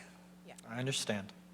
And I think it would probably be best, rather than asking everybody, for some dates now, if you would set up another schedule to be sent out and ask people and send a monkey around to find out when people may be available in July. And also, Mr. Giuliano, if you and your applicant can also just let us know what dates are best for you also. So I'm very easy. Other than 4th of July, I got to work. So any day. Okay. All right. So Casey, if you could please do that, and we'll look to schedule a workshop on this. And again, I'd certainly like to thank you and the applicant or your client rather, for bringing this forward. And we look forward to further discussions with you. Thank you very much. Thank you. All right, Casey. I think that kind of brings us to the stage in our meeting where we kind of turn the rest of the meeting over to you to talk about some discussion items. But actually, before we do that, we do have an item. If I could just jump to it from the mayor. It's for looking for action for the town to negotiate a contract for sale of town property located at 188 North Cherry Street, and there was a map that was attached. And I guess before we act on this, we need to waive Rule 5 in order to take up a 8-24 item on our agenda. So I would ask for a motion to waive Rule 5 to take up this item. Mr. Chairman, I make a motion that we waive Rule 5 to take up the action of Section 8-24. Second. Second by Mr. Fitzsimmons. All in favor? Aye. Aye. Okay, Casey, if you would, please just take us through this, if you would. Sure. This is a referral for a proposed contract to sell the property at 188 North Cherry Street. It's a strip of land owned by the town. I believe it was has been used for utility purposes in the past, and one of the adjacent property owners has requested to acquire the property in order to maintain it. And the town council did vote to have the town corporation council, Attorney Small, negotiate that contract, but it has not been fully negotiated yet. Okay, thank you. And just if I could note, just for the record, we do have the letter from the mayor dated June 13th, 2016, with a map attached. Any questions for, well, I guess any comments on the request? Seeing none, I guess I would entertain a motion. Excuse me, I'm missing a map here. I got the 13th, but I don't have the map. I'd just like to see that. The town to negotiate It's that little, okay. property located at Cherry Street. Okay, here you go. Thank you. Are people familiar with this? Oh, yeah. Yeah. Well, I know I am. I'm not sure if other people are or aren't. And at this point in time, if there's no further discussion, I just entertain a motion. Mr. Chairman, I'd like to make a motion to approve the negotiation of the contract for the sale of town property located at 188 North Cherry Street. We have a motion. Do we have a second? Second. Second. Voting beginning with Mr. Cohan. Yes. Yes. Yes. Yes. And yes. Again, just the 5 people that I indicated are voting on that. So if you just note that. Thank you. All right. Now, actually, before we go on to the other items, so I don't forget, we do have some minutes that would need to be approved. The first is the minutes of our April 11th, 2016 meeting. And again, the individuals that were present at that meeting are Seichter, Benoit, Kohan, Matarazzo, and Zaborowski. So at this point in time, I'd entertain a motion to approve, amend, correct the minutes as anyone may see fit. Mr. Chairman, I make a motion that we approve the April 11th, 2016 minutes. Do we have a second? Second. Second, Mr. Cohan. Of those 5 people that are here this evening, all in favor? Aye. Opposed, abstentions? And moving on now to our minutes of our Monday, May 9th, 2016 meeting. And again, the individuals that were at that meeting that are here this evening are Mr. Fitzsimmons, Mr. Cohan, Mr. Matarazzo, and Mr. Benoit. So at this point in time, I'd entertain a motion on the minutes. Mr. Chairman, I make a motion to approve the May 9th, 2016 minutes. Do we have a second? Second. Second by Mr. Cohan. All in favor? Aye. Aye. Opposed? And I wasn't at the meeting, so I abstain. Moving on now, Casey, this is all yours. All right, item number 7, the Wallingford Plan of Conservation and Development. As you are aware, the plan was adopted at your meeting last Monday following the public hearing of June 6th. And you will be receiving your final versions of that shortly. Mylone and McBroom is updating it based on the final amendments that were made in the motion. And I am very much looking forward to moving into the next phase of this process, which we have already started talking about. Your transit-oriented development plan, based on the final round of comments that I received from the commission, I did receive a sort of final draft from Fitzgerald and Halliday. I'm working through it, making a couple of comments. They included an executive summary, which I think Mr. Cohan requested. So I will be getting that to you shortly, and then we should schedule a meeting to adopt that. So I will be reaching out to you for that shortly. Another meeting. Another monkey in your bag.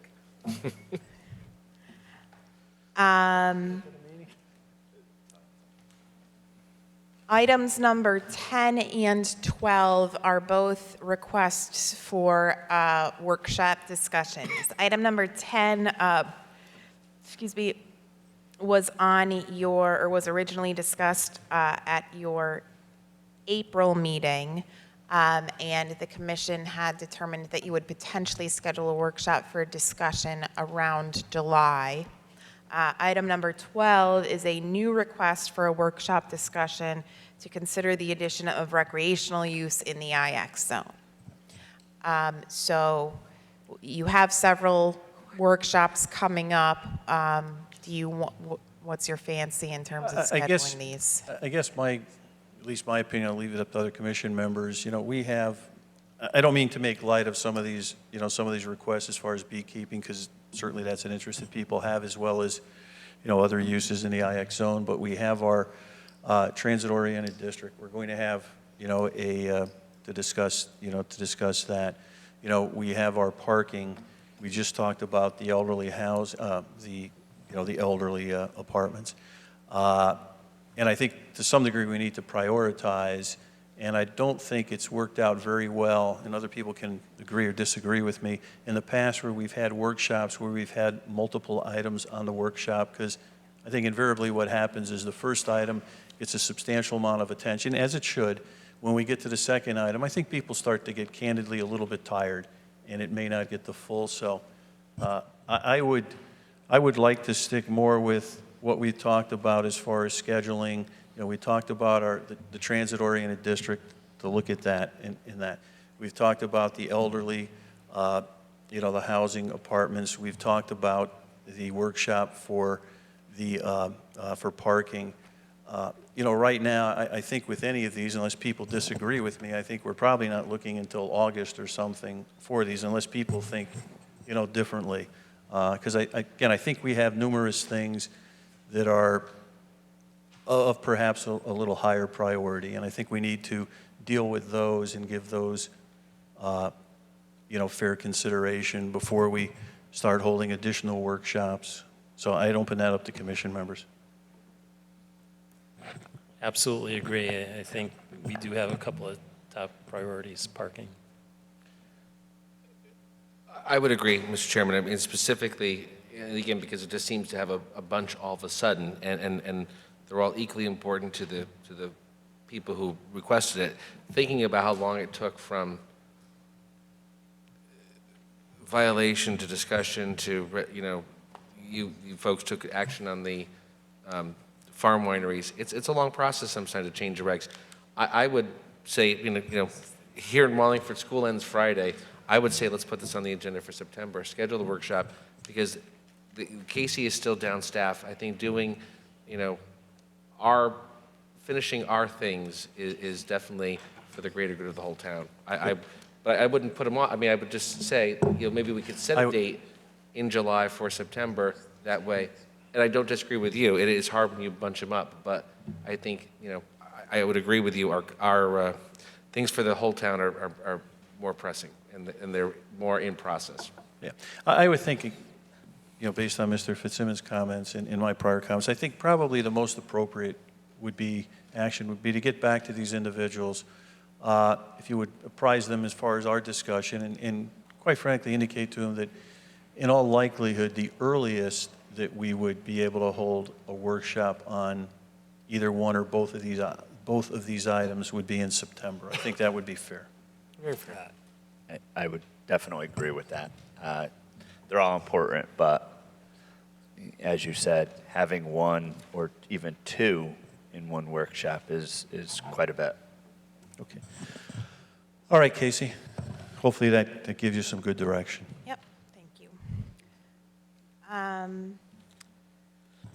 Okay, item number 13 is a request for a 2-year extension for application 256-06 at 20 North Plains Highway. This property, we've been working with the property owners for some years now regarding some zoning violations, and a big part of addressing those violations was for them to construct this building based on state statute changes a few years ago, actually probably about 5 years ago now, during the economic downturn. Approvals now have a 9-year approval period, and then can request up to another 5 years in extensions. So they have just passed their 9-year period, and they have started to construct the building. So we are hopefully sort of rounding the finish line on this. So I have recommended to them that they request a 2-year extension. Okay. Any commission members with any discussion? If there's none, I'd entertain a motion for the 2-year extension request, for approval of the 2-year extension request. Mr. Chairman, I'd like to make a motion to do a 2-year extension for application 256-06, site plan Stone 20 North Plains Highway. We have a motion. Do we have a second? Second. Second by Mr. Cohan, voting beginning with Mr. Cohan. Yes. Yes. Yes. Yes. And yes. Moving on. Okay, bond releases and reductions. I'm still waiting to hear from some other departments, so that is not ready to move forward. Reports of officers and staff. You had 7 administrative approvals. I will leave it to you whether or not you have any questions, since you've seen all of them already. I don't believe there's any questions, so if you please continue. Okay. ZBA decisions of May 16th. Of note, I would point out item number 11, which was a use variance for a Gargano Limited Partnership at 9 and 11 First Street. Those are the properties behind Wallingford Auto Park that were acquired by the property owner and are proposed to be used for parking. They're 2 landlocked pieces proposed to be used for parking for that dealership, and that did get approved subject to some conditions. Upcoming meeting for ZBA, June 7th. I would point out item number 4, which is for a proposed new auditorium and performing arts center for Choate, Rosemary Hall. And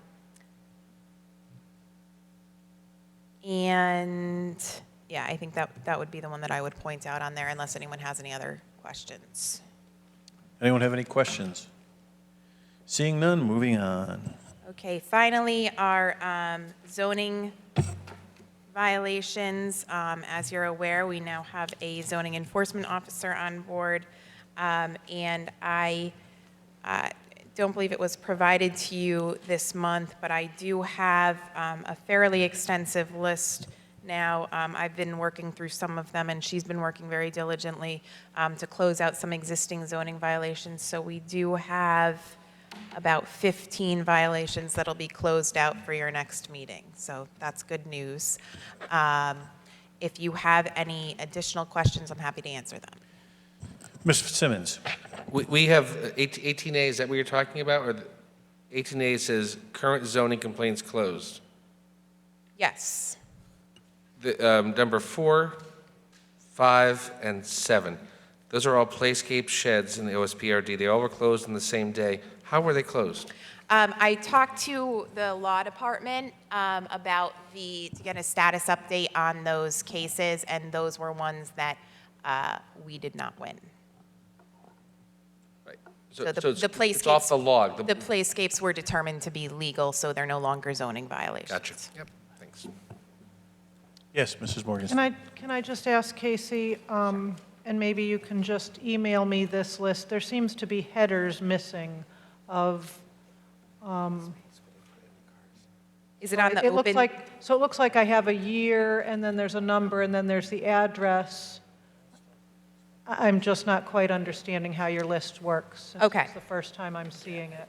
It might be, it's very light. Oh, okay, well, and I guess on the closed one, the headers are there, yeah, so it's the ID number. So is that 2015 is the year, and then, for example, 153 was probably the order it was received? Exactly. And then the check mark on the right of a few of these, are those the ones that are going to become closed soon? That's what we're hoping. Those are ones where the person is actively working. We have some action on them, some movement on them. And then the others are just sort of stale?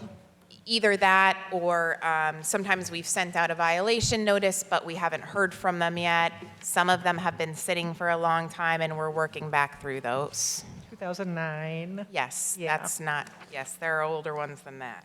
Yeah. Okay, thank you. Anyone else? Mr.